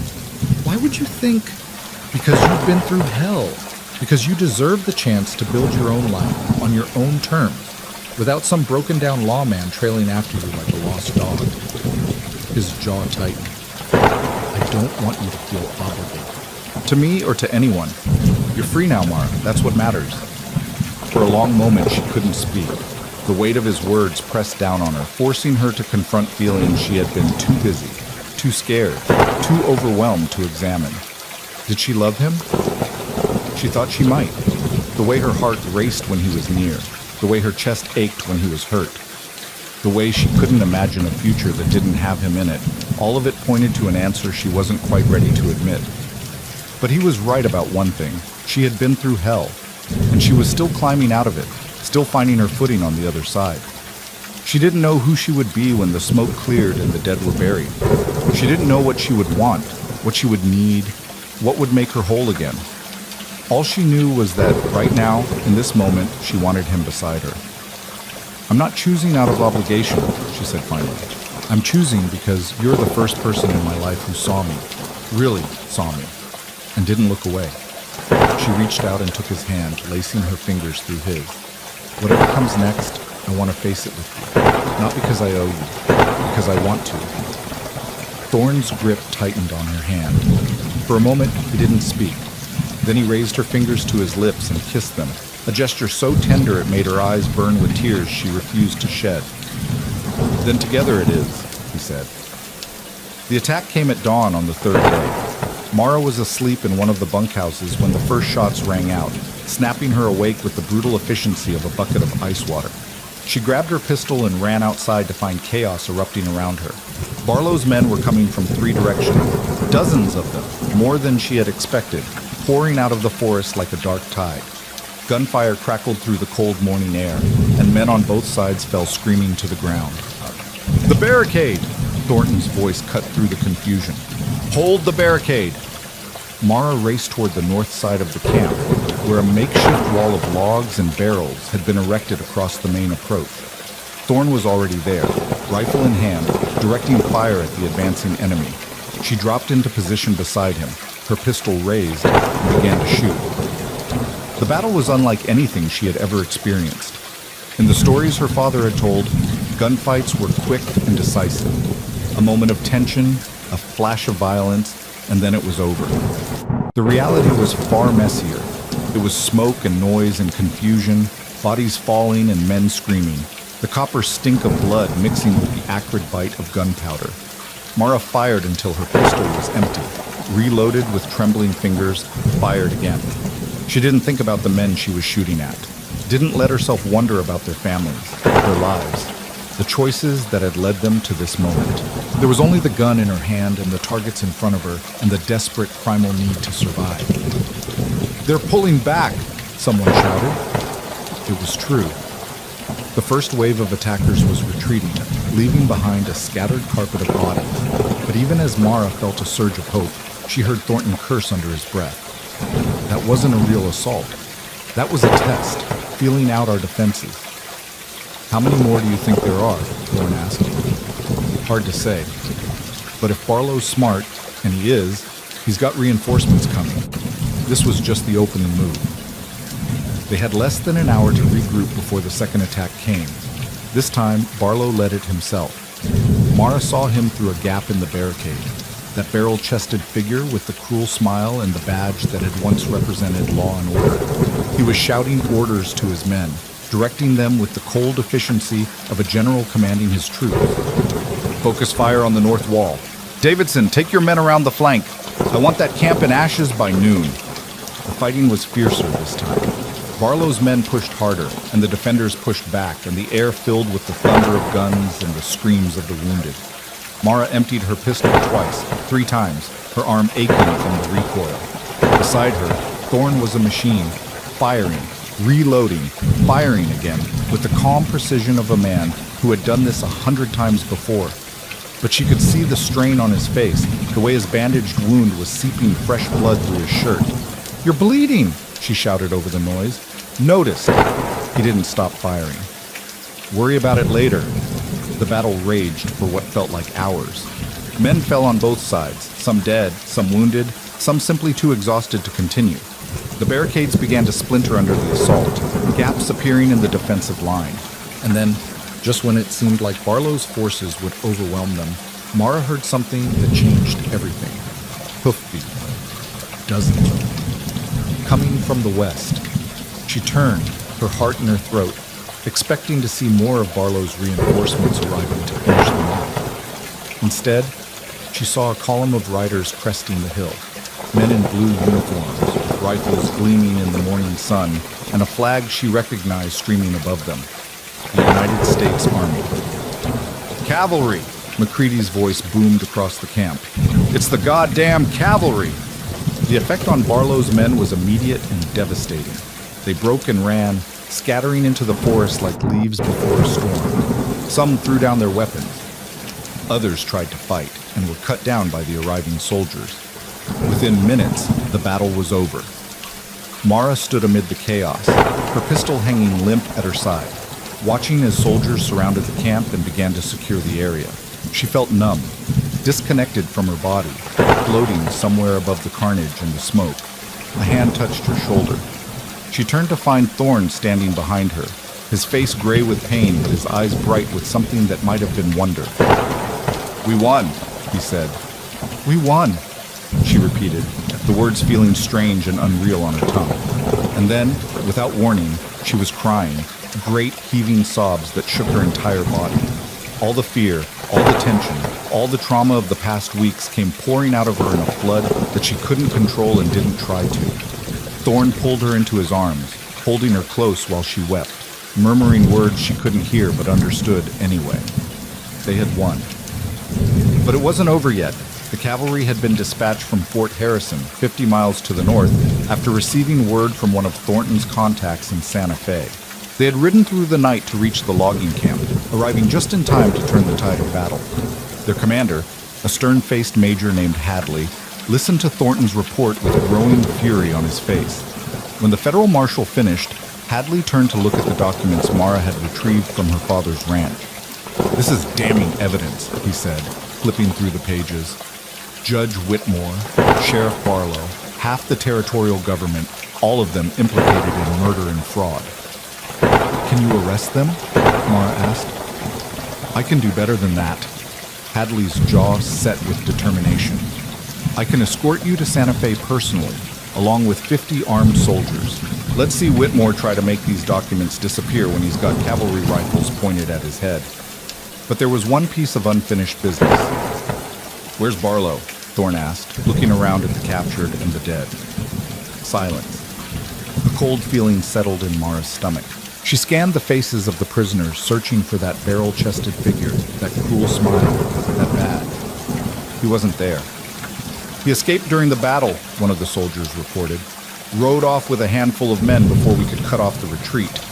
Thornton cursed under his breath. "He'll head for Santo Vega, try to gather more men, maybe flee across the border." "Then we go after him," Mara said. Everyone turned to look at her. "He killed my father. He sold me like livestock. He hunted us across the territory and tried to murder us in that canyon." Her voice was low, but it carried the force of a hammer striking an anvil. "I am not going to Santa Fe to testify against corrupt officials while the man who destroyed my life rides free." "Mara," Thorne began. "I'm not asking for permission." She met his eyes, her own blazing with a fury that had been building for weeks. "I'm going, with or without you." For a long moment, no one spoke. Then Thorne sighed, a sound of resignation, of acceptance, of something that might have been pride. "Well," he said, "I guess we're going after Barlow." They rode out within the hour. Mara, Thorne, Thornton, and a dozen of McCready's men who had volunteered for the mission. Major Hadley protested, insisting that they should leave Barlow to the army, but Mara's determination was immovable. "He's mine," she said. "After everything he's done, he's mine." The trail to Santo Vega wound through canyons and across dry riverbeds, past abandoned homesteads, and through ghost towns that had been swallowed by the desert. They rode hard, pushing their horses to the limit, driven by the knowledge that every hour they delayed gave Barlow more time to prepare. Mara rode at the front of the column, her eyes fixed on the horizon, her mind churning with plans for what would happen when they arrived. She knew, with a certainty that surprised her, that this would end in blood. Barlow would not surrender. He would not go quietly to a federal prison. He would fight to the last breath, and so would she. But the closer they got to Santo Vega, the more a different kind of certainty began to take hold. This wasn't just about revenge anymore. It wasn't just about making Barlow pay for what he'd done.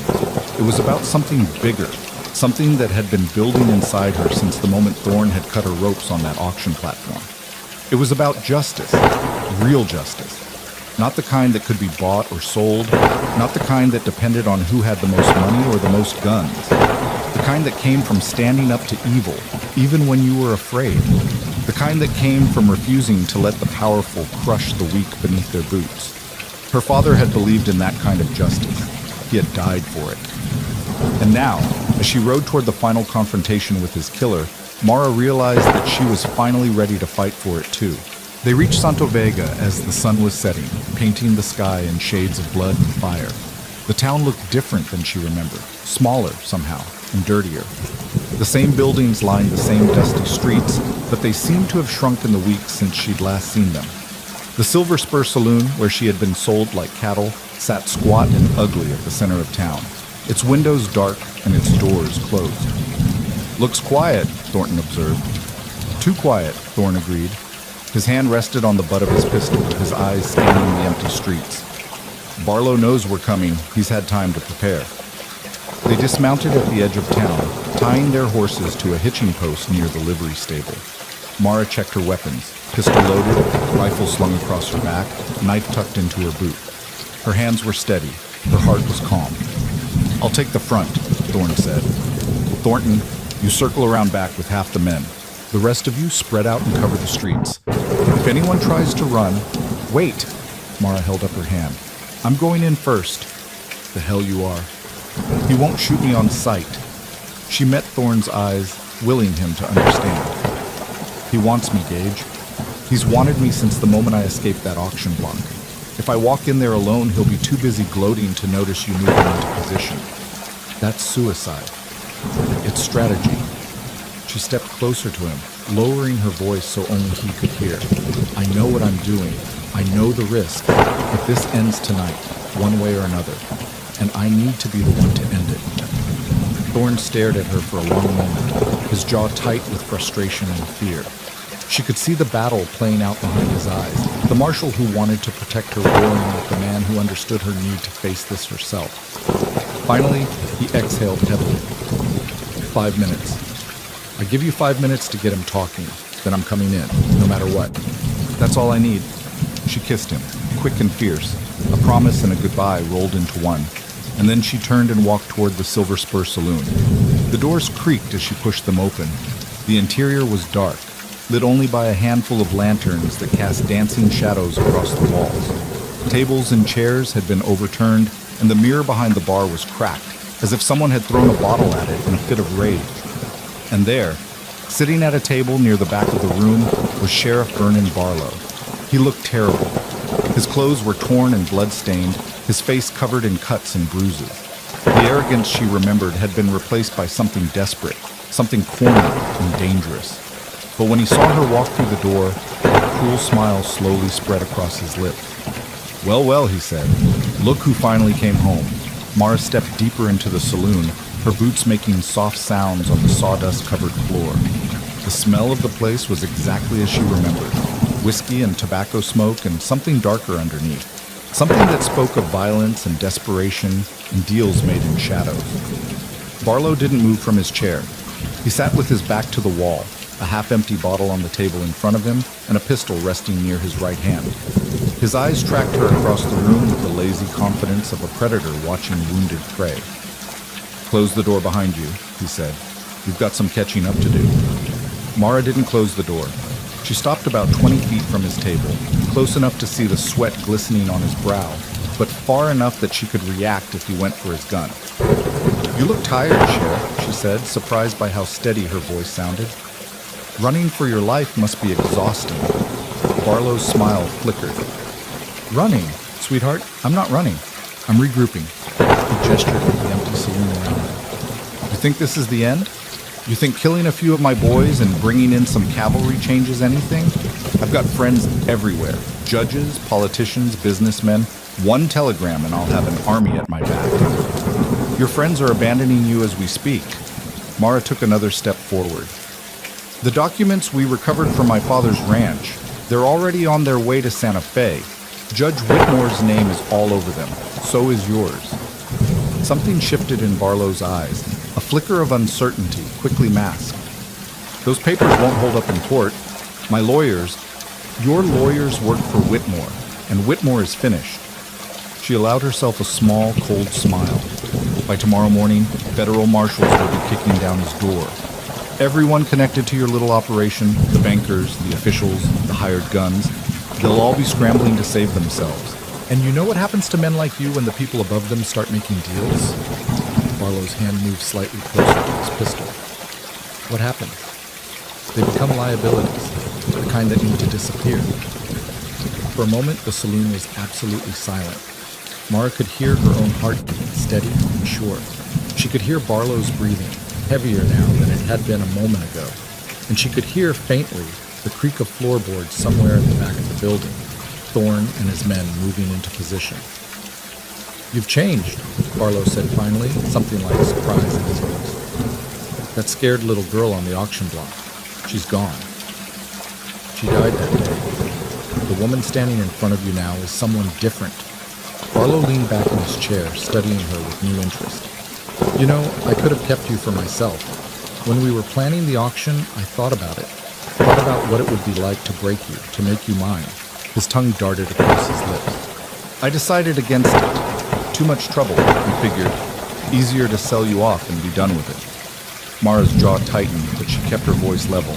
"Is that supposed to make me grateful?" "It's supposed to make you understand something."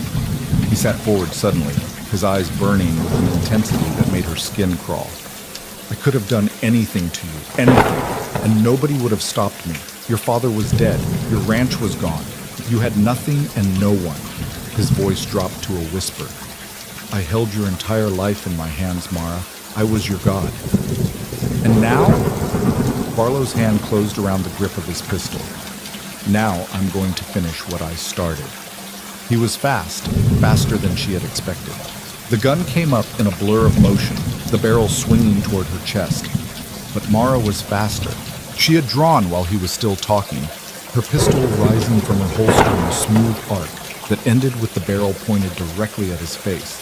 Her finger squeezed the trigger before his gun had even cleared the table. The shot echoed through the saloon like a thunderclap. Barlow's chair tipped backward. He hit the floor hard, his pistol clattering from his hand, a red stain spreading across his right shoulder. He screamed, a high animal sound of shock and pain, and tried to crawl toward his fallen weapon. Mara crossed the distance between them in 3 steps. Her boot came down on his outstretched hand, pinning it to the floor inches from the pistol's grip. "You were saying something about being my god," she said, her voice cold as winter ice. "How's that working out for you?" Barlow looked up at her, his face twisted with agony and disbelief. You shot me." "I did, and I'll do it again if you move." She pressed her boot down harder, feeling the bones in his hand grind together. "Now we're going to have a conversation, and you're going to tell me everything. Everyone involved in my father's murder, everyone who profited from his death, every detail of how you've been stealing land and lives for the past 20 years. Go to hell." Mara lowered her pistol and shot him in the leg. This scream was louder than the first, a shriek of pure anguish that echoed off the walls and made the lanterns flicker. Barlow writhed on the floor, blood pooling beneath him, his face gone white with shock. "I have 5 more bullets," Mara said calmly, "and a lot of questions. We can do this the easy way, or we can do it the way you taught me, one piece at a time." The saloon doors burst open behind her. Thorne came through first, his rifle raised, followed by Thornton and half a dozen of McCready's men. They spread out through the room, covering the exits, but Mara didn't take her eyes off Barlow. "Mara," Thorne's voice was careful, controlled. "It's over. We've got him." "Not yet." She kept her pistol trained on the sheriff's bloody form. "He hasn't answered my questions." "He will, but not like this." Thorne moved closer, stepping into her peripheral vision. "There are laws, Mara. Courts. Due process. If we kill him here, we're no better than he is." "I'm not going to kill him." Her finger tightened on the trigger, just slightly. "I'm going to hurt him, the way he hurt me, the way he hurt my father, the way he's hurt everyone who ever stood in his way. And then what? You think that's going to bring Thomas back? You think it's going to undo what was done to you on that platform?" Thorne's voice softened, and she could hear the pain in it. Pain for her, fear of what she might become. "Mara, please, put the gun down." For a long moment, she didn't move. The rage inside her was a living thing, a fire that had been burning since the day they dragged her from her father's grave. It demanded blood. It demanded justice. It demanded that Vernon Barlow suffer the way she had suffered, that he know even a fraction of the terror and humiliation he had inflicted on her. But Thorne's words cut through the flames like a cold wind. "We're no better than he is." Is that what she wanted? To become the thing she hated? To let Barlow's cruelty transform her into a monster capable of the same atrocities? Her father wouldn't have wanted that. Thomas Ellington had been a man of principle, a man who believed in justice even when justice seemed impossible. He had taught her to stand up for what was right, but he had also taught her that there were lines you didn't cross, boundaries you didn't break, even when every instinct screamed at you to let go and give in to the darkness. Slowly, painfully, Mara lowered her pistol. "Get him out of here," she said, her voice barely more than a whisper, "before I change my mind." Thornton's men moved forward, hauling Barlow to his feet despite his screams of protest. They half carried, half dragged him toward the door, leaving a trail of blood across the sawdust floor. Mara watched them go, her body trembling with emotions she couldn't name. And then Thorne was there, his arms wrapping around her, pulling her close against his chest. She buried her face in his shoulder and let the tears come.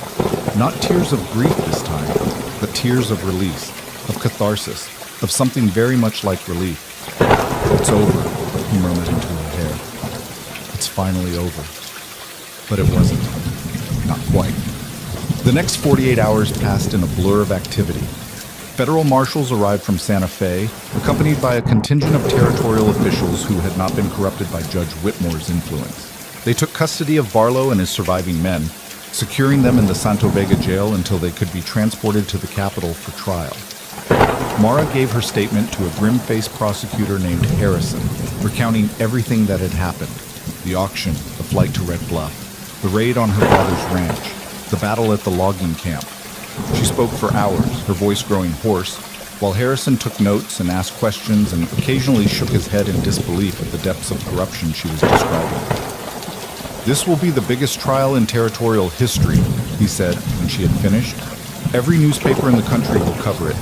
You'll be called as a witness, you and Marshal Thorne and everyone else who was involved." "I'll be there," Mara promised, "whatever it takes to see them all put away."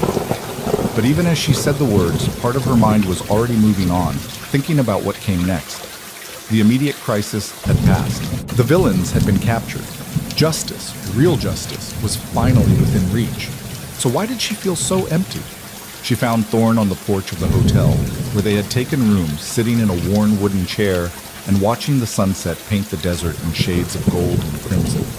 His wound had been properly treated by one of the army doctors, and though he moved stiffly, the color had returned to his face. "Mind if I join you?" she asked. He gestured to the chair beside him. "Please." She sat, folding her hands in her lap, watching the same sunset he was watching, but seeing something entirely different. "I've been thinking about what you said," she told him after a long silence. "In Red Bluff, about walking the same path together." Thorne turned to look at her, his pale eyes catching the dying light. And I realized something, standing in that saloon with my gun pointed at Barlow's head. She paused, choosing her words carefully. "I realized that I could have pulled the trigger. Part of me wanted to, desperately. But I didn't, because of you. Because you were there, reminding me who I want to be." "Mara, let me finish."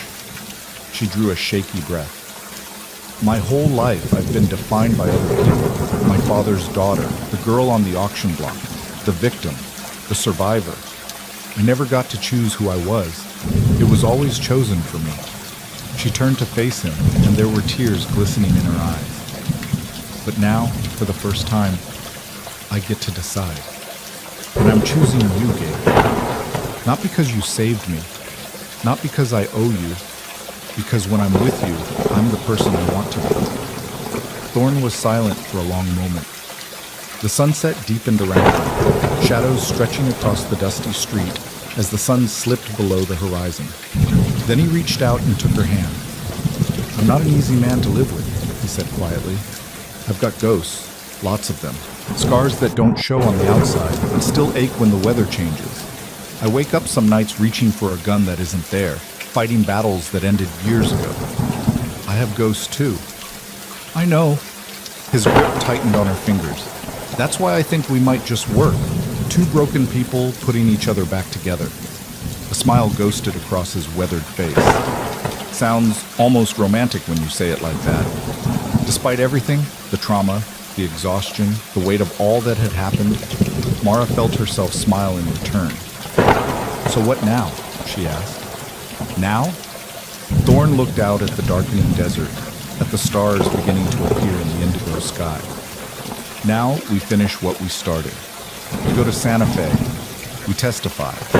We make sure Whitmore and Barlow and everyone else involved pays for what they did." He paused. And then? He turned back to her, and there was something in his eyes she had never seen before. Something vulnerable and hopeful and almost afraid. "And then I'd like to ask you a question, but I think it should wait until this is truly over.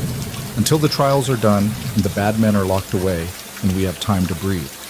His thumb traced circles on the back of her hand. "Is that all right?" Mara's heart was pounding. She had a feeling she knew what question he wanted to ask, and she had a feeling she knew what her answer would be. "That's all right," she said softly. They sat together in the gathering darkness, watching the stars emerge one by one, finding comfort in each other's presence, even as the world around them continued to turn. The news from Santa Fe came 3 days later. Judge Harold Whitmore had been arrested in his home, dragged from his bed in the middle of the night by federal marshals who found him trying to burn documents in his fireplace. He had attempted to bribe his way out, offering money, property, even his own brother's testimony against other corrupt officials. But the evidence from Thomas Ellington's hidden room was too damning to ignore. Within a week, a dozen more arrests had been made. Bankers, politicians, lawmen. The web of corruption that had strangled the territory for 2 decades was being torn apart, thread by thread. Newspapers across the country ran stories about the massive conspiracy, and public outrage demanded swift and severe justice. Mara followed the news obsessively, reading every report, tracking every development.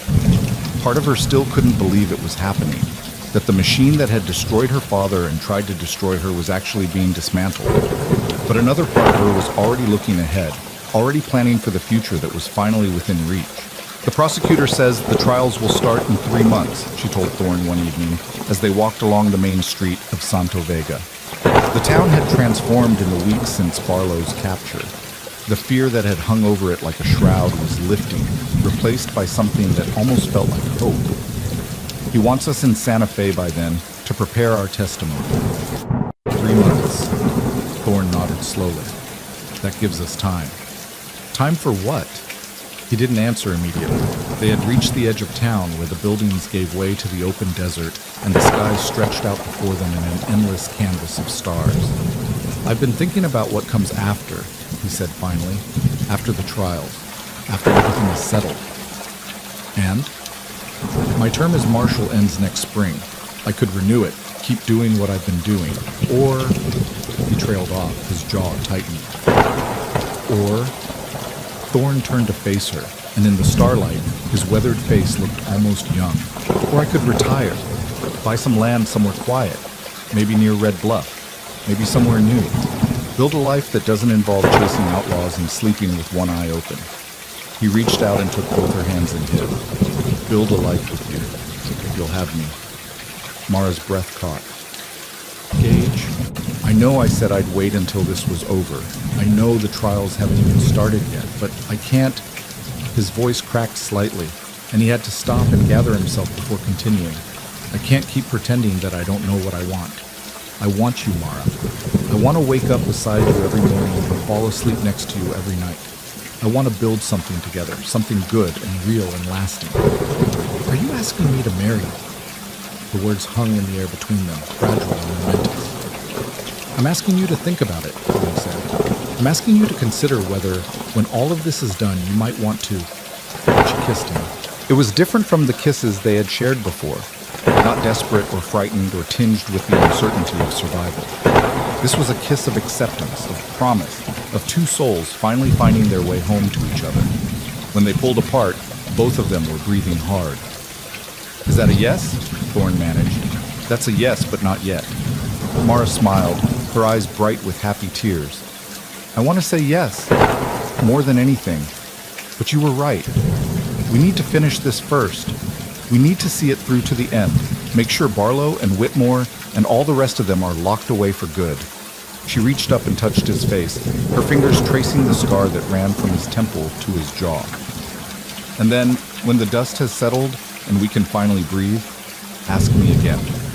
Thorne's smile was like sunrise after a long, dark night. I can wait, he said.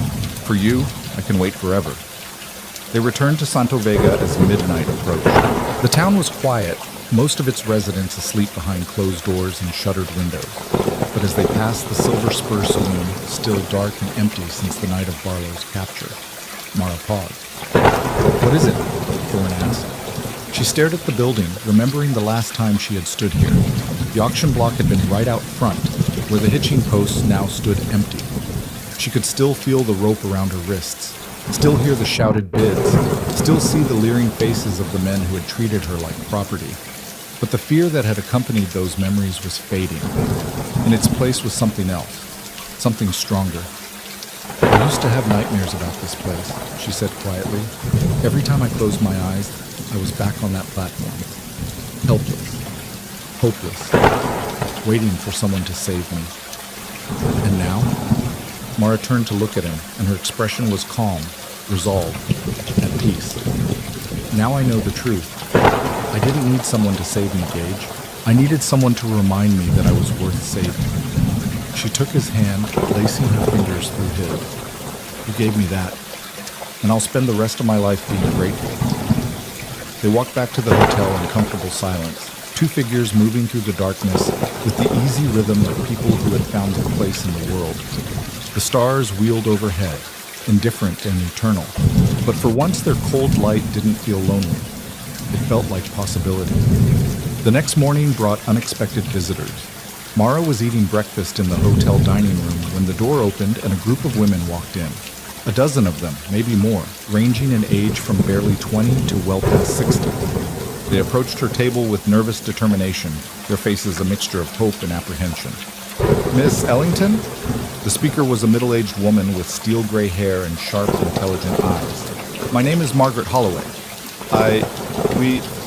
She gestured at the women behind her. We wanted to thank you. Mara set down her fork, confused. Thank me? For what? For what you did. Margaret's voice grew stronger. For standing up to Barlow and his men, for bringing justice to this territory. She glanced at her companions, drawing courage from their presence.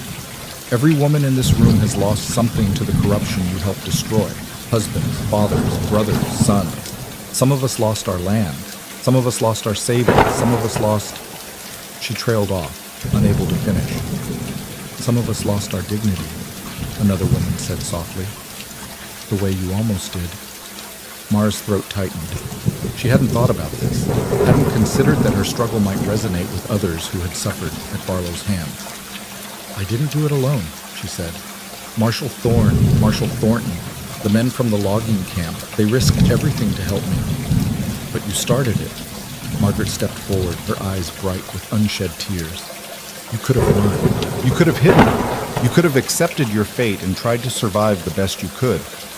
But you didn't. You fought back.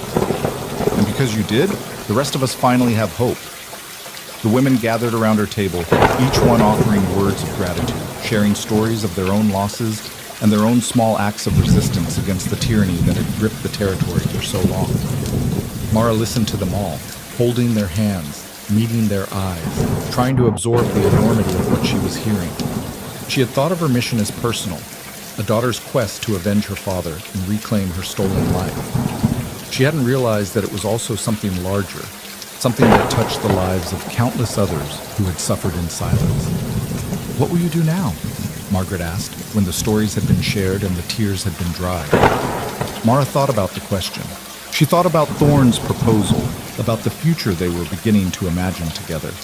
She thought about the trials that were coming, the testimony she would give, the justice that was finally within reach. And she thought about these women, these survivors, who had found the courage to step forward because she had stepped forward first. I'm going to finish what I started, she said. I'm going to make sure that everyone responsible for this nightmare is held accountable. And then she smiled, a genuine smile that felt strange on her face after so many weeks of tension and fear. And then I'm going to build a new life, a good life, a life that my father would have been proud of. Margaret reached out and squeezed her hand.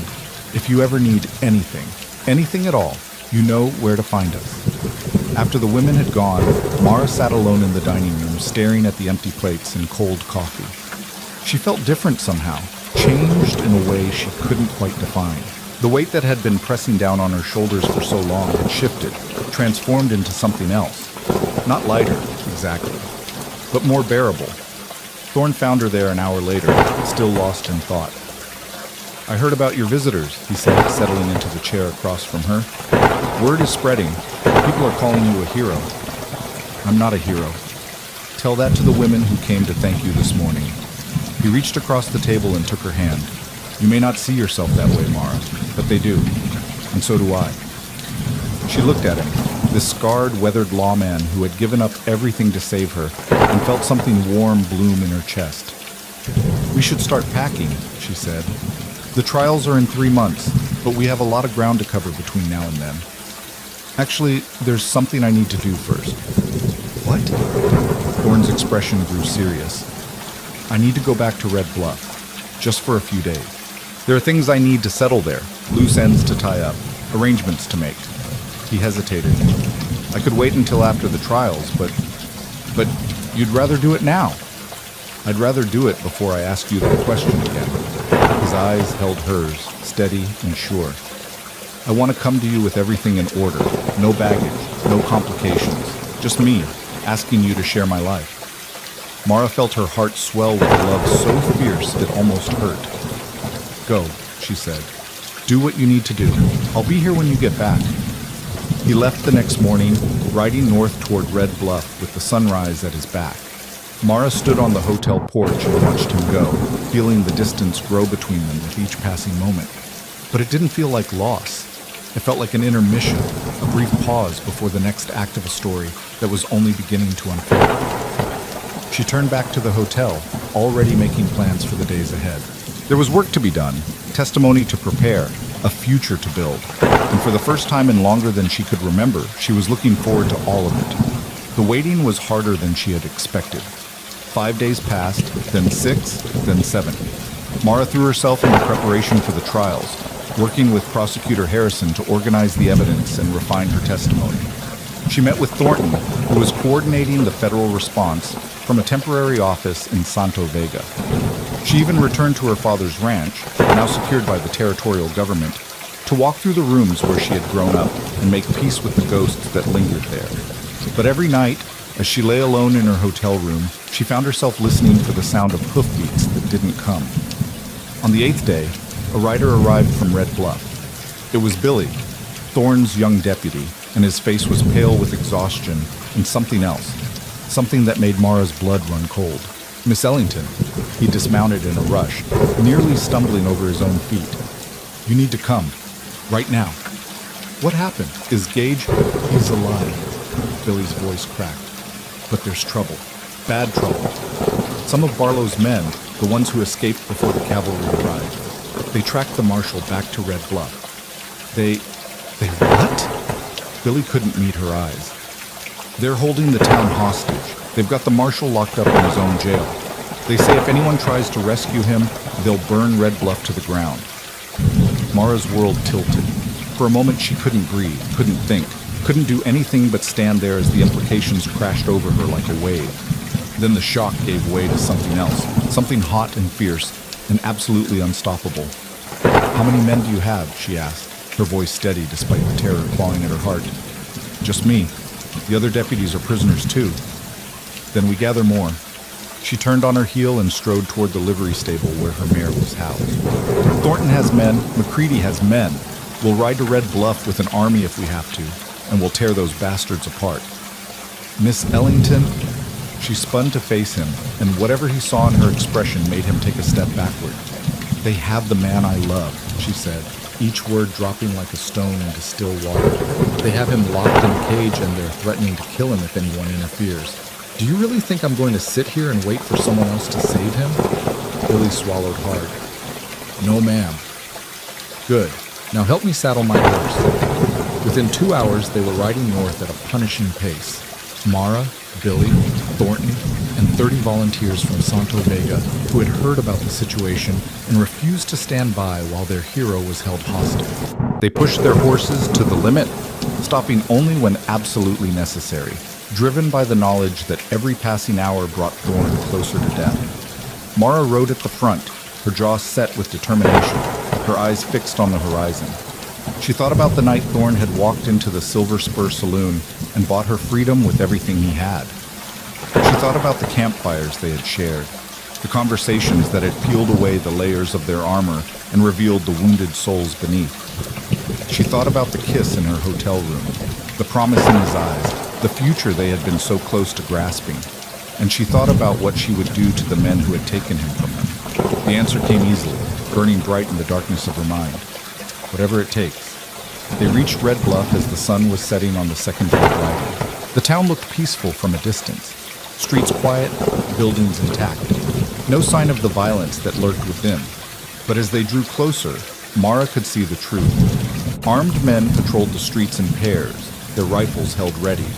The shops and homes were shuttered, their windows dark.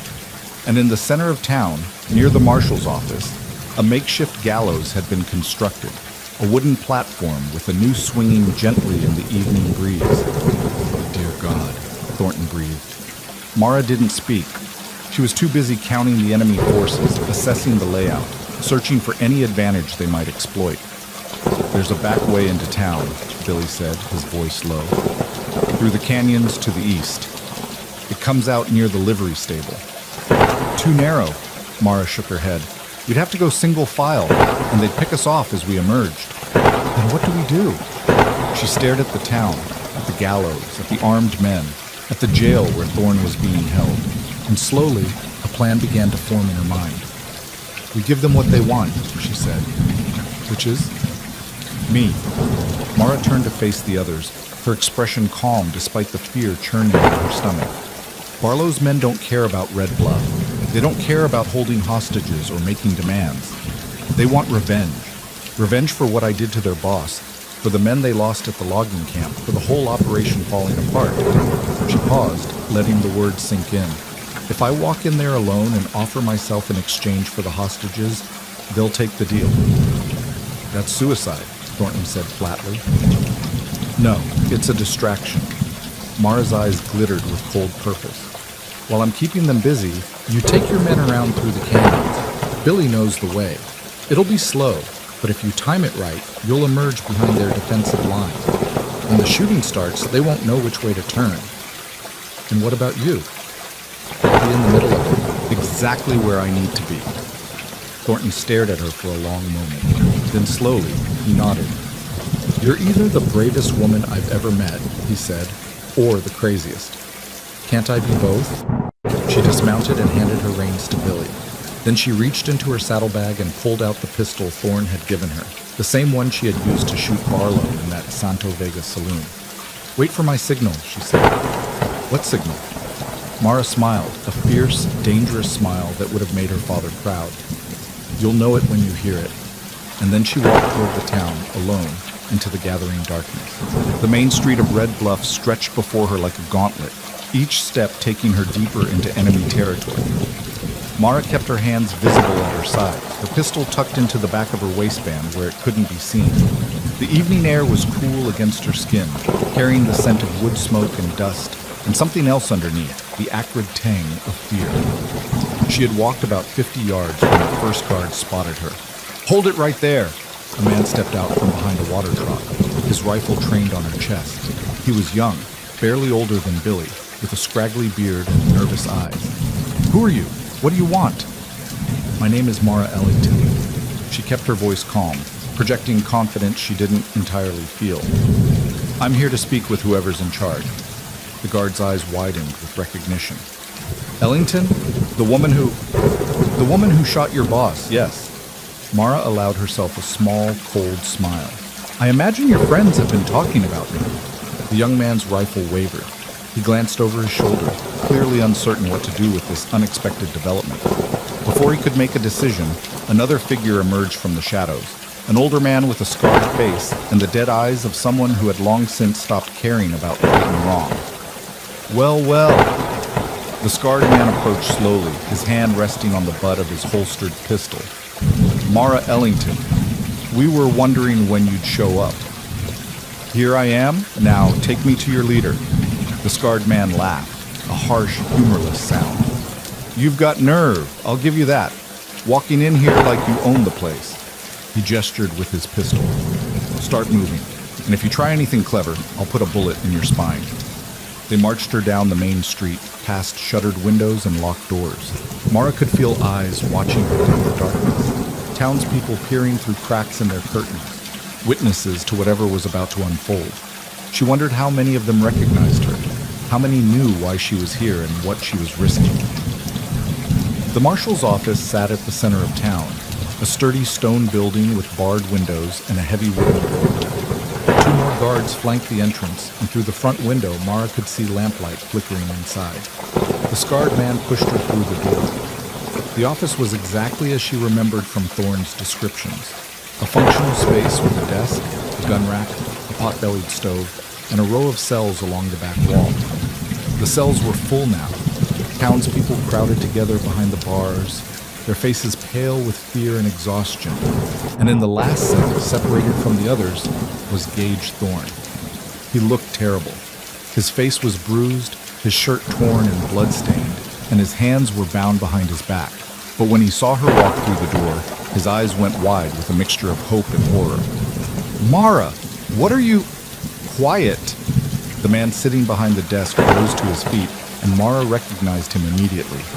Cornelius Drake, the mining magnate who had bid on her at the auction. The man who, according to the documents they had recovered, was one of Judge Whitmore's primary financial backers.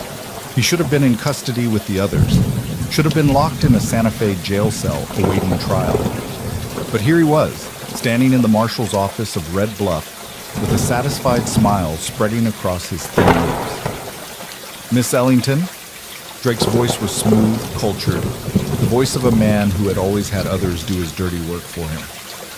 "I was hoping we'd have a chance to finish our business. How did you escape?" "Escape?" Drake laughed softly. "My dear, I was never captured.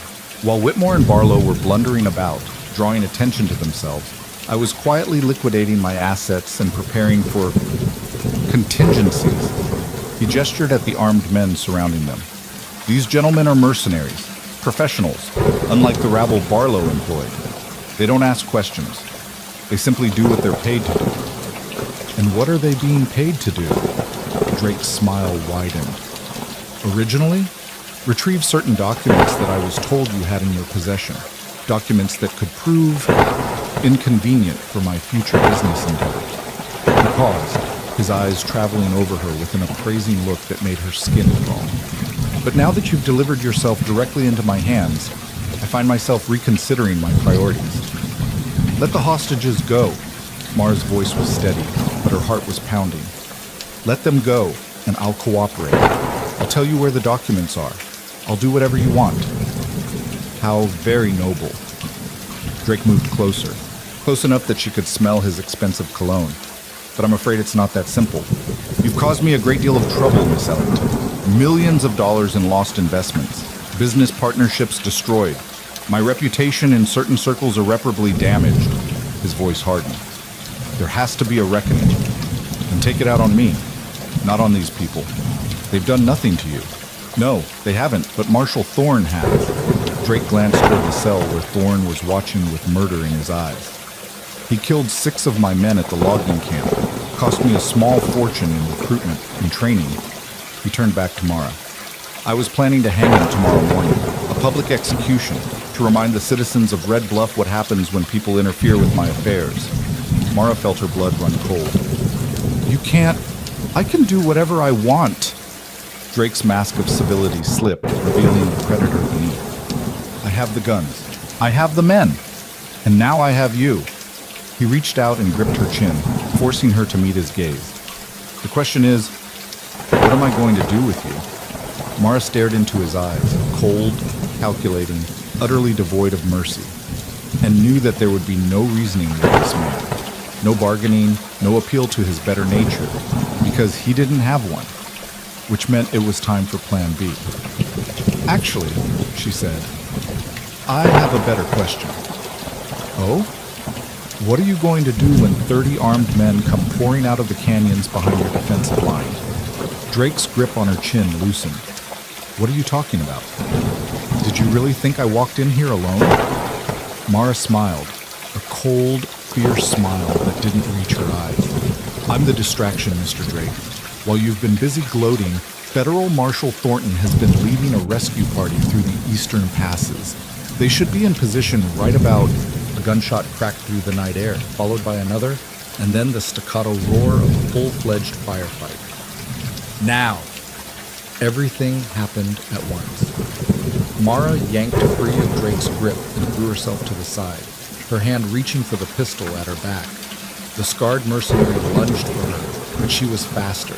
The gun came up and she fired in one smooth motion, the bullet catching him in the chest and sending him sprawling backward into the desk. Drake was scrambling for cover, shouting orders to his remaining men. "Kill her! Kill them all!" But his men were in disarray, caught between the assault from outside and the threat inside.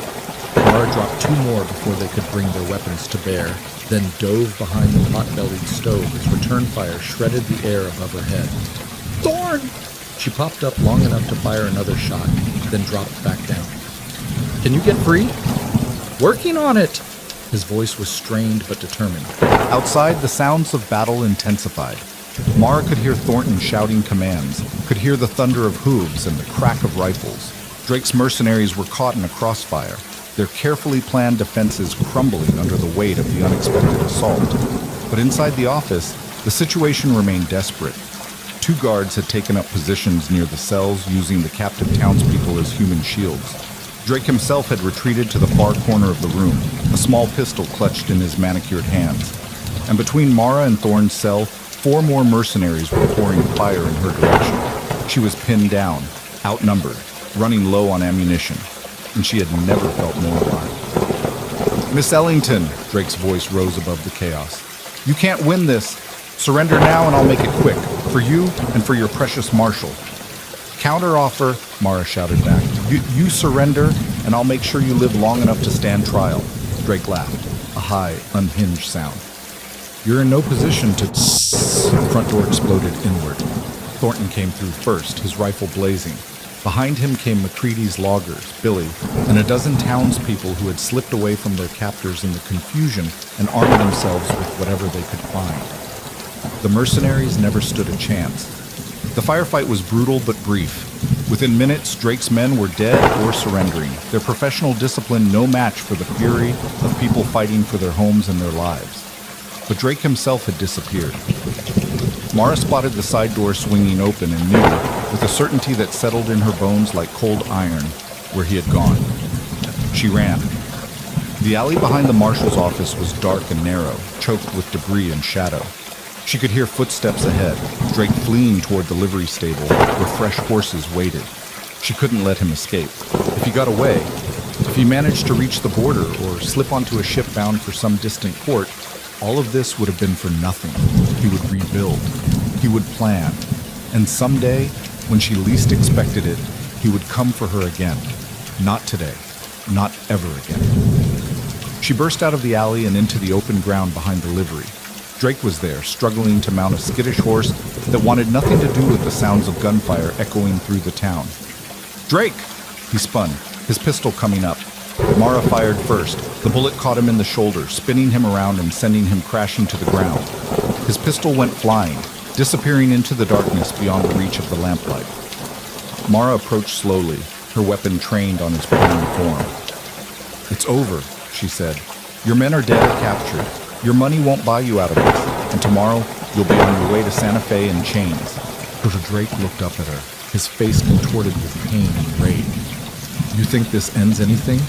There are others, men more powerful than me, with longer memories and deeper pockets. They'll never stop hunting you. Never." "Maybe." Mara crouched down until she was eye level with him. "But they'll have to go through me. And after tonight, everyone in this territory knows what happens when someone tries." She leaned closer. "I was sold like livestock on an auction block. I watched my father murdered for his land. I was beaten, humiliated, stripped of everything that made me human. And I'm still standing." Her voice dropped to a whisper. "What makes you think anyone else can finish what you started?" Drake had no answer. Thornton's men arrived moments later to take him into custody. Mara stood back and watched as they dragged him away, feeling the last of the adrenaline drain from her body. It was over, finally, truly over. She made her way back to the marshal's office in a daze. Pies. The townspeople were emerging from the cells, embracing each other, crying with relief. The wounded were being tended to by Doc Harrison's Red Bluff counterpart. And there, standing in the middle of the chaos with rope burns on his wrists and blood on his face, was Gage Thorne. He saw her at the same moment she saw him. Neither of them spoke. They didn't need to. They crossed the distance between them in 3 quick strides and fell into each other's arms, holding on as if they would never let go. "You came for me," he murmured into her hair. "Of course I did." Her voice was muffled against his chest. "Did you think I was going to let those bastards hang you?" The thought crossed my mind. She pulled back just far enough to meet his eyes. "Never. You hear me? I will never stop fighting for you. Not as long as I'm breathing." Thorne's hands came up to cup her face, his thumbs brushing away the tears she hadn't realized she was crying. "I love you," he said. The words hung in the air between them, simple and profound and absolutely true. "I love you too." Mara whispered. And then she kissed him, right there in the middle of the chaos, with the whole town watching and the flames of the dying battle still flickering in the distance. She kissed him like her life depended on it, like he was the air she needed to breathe, like nothing else in the world mattered except the two of them, and this moment, and the future, stretching out before them. When they finally broke apart, Thornton was standing nearby with an amused expression on his weathered face. "Sorry to interrupt," he said dryly, "but we've got prisoners to process and wounded to tend to, and about 100 other things that need doing." "Later," Mara said, not taking her eyes off Thorn. "Much later," Thorn agreed. Thornton sighed. "Young love, fine, take the night. But tomorrow, we've got work to do." The trials began 2 months later in Santa Fe. Mara testified for 3 days straight, recounting every detail of her ordeal. The auction, the flight from Santo Vega, the raid on her father's ranch, the battles and betrayals and narrow escapes. She spoke clearly and calmly, her voice never wavering, her eyes meeting those of the jurors with a steadiness that commanded respect. Thorn testified as well, as did Thornton and McCready and dozens of others who had witnessed the conspiracy firsthand. The evidence was overwhelming. Thomas Ellington's documents, Drake's financial records, the sworn statements of turncoats who had decided to cooperate in exchange for lighter sentences.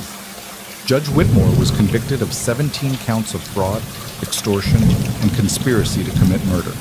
He was sentenced to life in prison without the possibility of parole. Sheriff Vernon Barlow was convicted of 32 counts, including the murder of Thomas Ellington. He was sentenced to hang, and the sentence was carried out on a gray November morning in the Santa Fe courtyard. Mara didn't attend the execution. She had no desire to watch people die. Justice had been served. That was enough. Cornelius Drake was convicted on 15 counts and sentenced to 40 years. He would die in prison, old and forgotten, stripped of the wealth and power that had once made him untouchable. And when it was all over, when the verdicts had been read and the sentences had been passed and the newspapers had printed their final headlines, Mara walked out of the Santa Fe courthouse into the bright winter sunshine and found Gage Thorne waiting for her. "It's done," she said. "It's done." They stood there for a moment, blinking in the light, trying to process the enormity of what they had accomplished. The battle that had consumed their lives for so many months was finally over. The enemies who had threatened to destroy them were defeated, and the future, that uncertain, terrifying, beautiful future, was finally theirs to claim. "So," Thorne said, a hint of a smile playing at the corners of his mouth, "I believe I owe you a question." Mara's heart began to race. "I believe you do." He reached into his coat pocket and pulled out a small velvet box. When he opened it, the diamond inside caught the sunlight and scattered it into 1,000 tiny rainbows. "Mara Ellington," he said, his voice steady despite the emotion shimmering in his pale eyes, "I have loved you since the moment I saw you fighting for your dignity on that auction block. I have loved you through gunfights and chases and battles that should have killed us both. And I will love you for every day of whatever time we have left on this earth." He paused, his throat working. "Will you marry me?" Mara looked at the ring, looked at the man holding it, looked at the life stretching out before her, a life she had never dared to imagine, a life built on love and courage and the unshakable knowledge that she was finally, truly free. "Yes," she said. "Yes, I'll marry you 1,000 times, yes."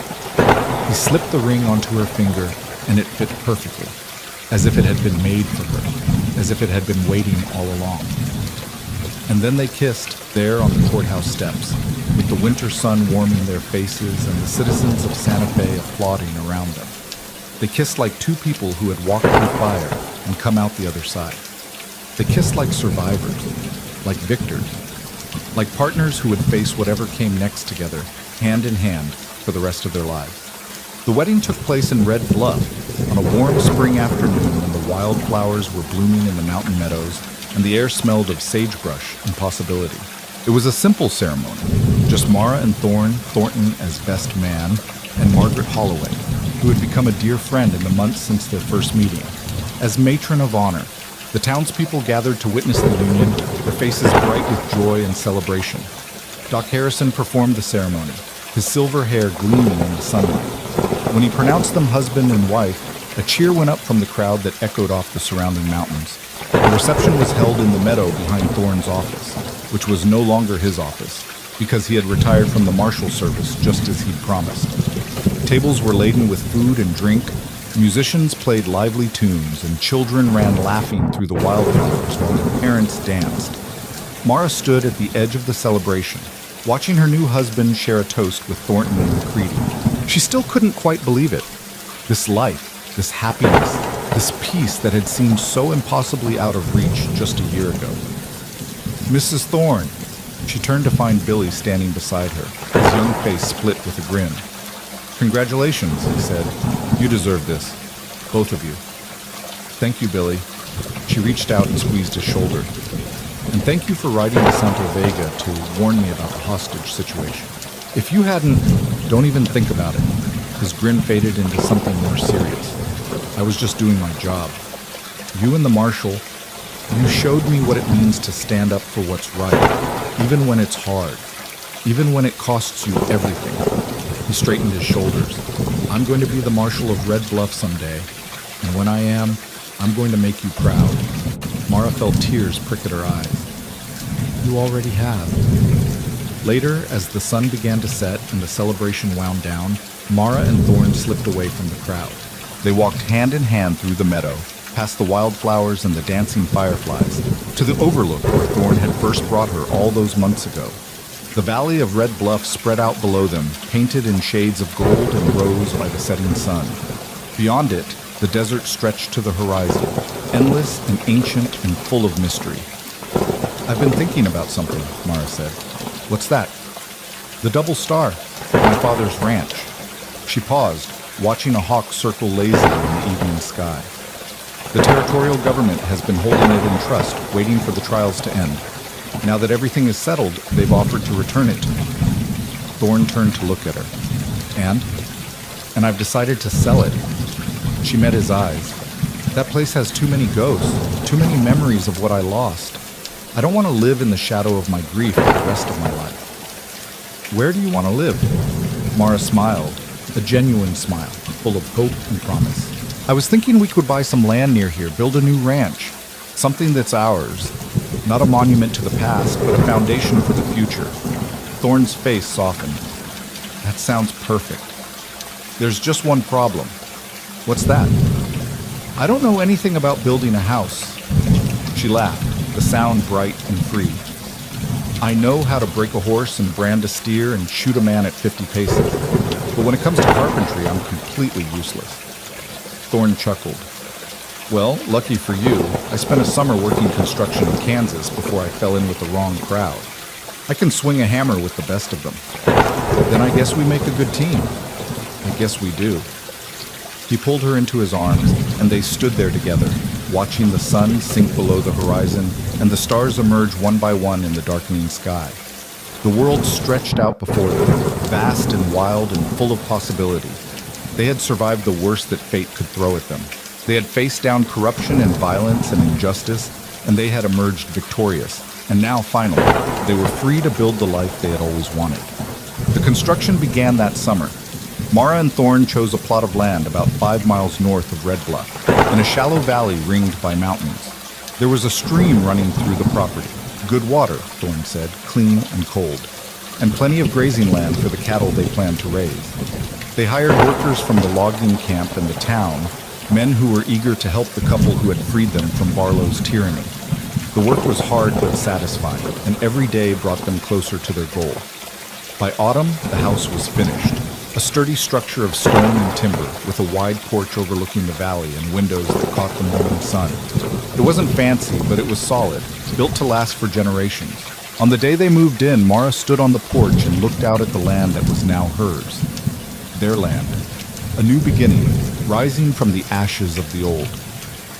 What are you thinking about? Thorne came up behind her, wrapping his arms around her waist. I'm thinking about my father, she said softly. About whether he would be proud of what we've accomplished. He would be proud of you, Mara, of who you've become. Thorne rested his chin on her shoulder. You honored his memory by bringing his killers to justice. And now you're honoring his legacy by building something new, something good and lasting. We're building something together. Yes, we are. She turned in his arms, facing him. I never thanked you properly, you know. Thanked me for what? For buying my freedom. For believing in me when I had stopped believing in myself. For loving me despite everything I'd been through. Her eyes glistened with unshed tears. You gave me back my life, Gage, and I will spend the rest of it making sure you never regret it. He kissed her forehead gently. I could never regret anything that led me to you. They stood there together as the sun set behind the mountains, painting the sky in shades of fire and gold. And in that moment, Mara knew that everything she had suffered, the loss, the pain, the humiliation, had led her exactly where she was meant to be. Home. A year later, their first child was born. They named him Thomas, after Mara's father. He had his mother's dark hair and his father's pale gray eyes, and from the moment he drew his first breath, he was the center of their world. Mara held him in her arms, marveling at the miracle of his existence. This tiny person, this perfect combination of her and Thorn, this promise of a future she had never dared to dream. He's beautiful, Thorn said, his voice rough with emotion. He is. Mara looked up at her husband, tears streaming down her face. I never thought I would have this. A family, a home, a life worth living. You've always been worth it, Mara. Always. She leaned against him, her son cradled between them. Outside, the first snow of winter was beginning to fall, blanketing the valley in a soft white silence. It was, she thought, the most perfect moment of her life. And it was only the beginning. The years that followed were not without hardship. There were droughts and blizzards, cattle diseases and market crashes. There were nights when Mara woke screaming from nightmares about the auction block, and days when the weight of her memories seemed too heavy to bear. But through it all, Thorn was there, her partner, her anchor, her home. They raised Thomas together, teaching him the values that had carried them through the darkest times: courage, integrity, compassion, and the unshakable belief that one person could make a difference. When he was old enough, Mara told him the story of his grandfather, the brave rancher who had died fighting for what he believed in. She told him about the auction, about the rescue, about the long and bloody road to justice.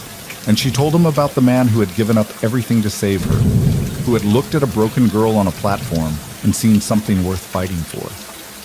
Thomas listened to these stories with wide eyes, absorbing them like seeds absorbing rain. And as he grew, Mara saw echoes of her father in him, the same quiet strength, the same stubborn determination, the same deep and abiding sense of right and wrong. By the time Thomas was 12, the ranch had grown into one of the most successful operations in the territory. They had hired hands and cattle drives and all the trappings of prosperity. But Mara never forgot where she had come from, never lost touch with the hunger and desperation that had once defined her life. She used her wealth to help others, funding schools for poor children, supporting widows and orphans, establishing a network of safe houses for women escaping abusive situations. She became known throughout the territory as a champion of the downtrodden, a voice for those who had no voice of their own. And through it all, Thorn stood beside her, proud, supportive, utterly devoted to the woman who had transformed his life as surely as he had transformed hers. I never dreamed any of this would happen, Mara told him one evening as they sat on their porch watching the sunset. Thomas was playing in the yard, his laughter echoing across the valley. When you cut those ropes in Santo Vega, I thought my life was over. I thought I had nothing left to live for. And now? She reached over and took his hand. Now I have everything.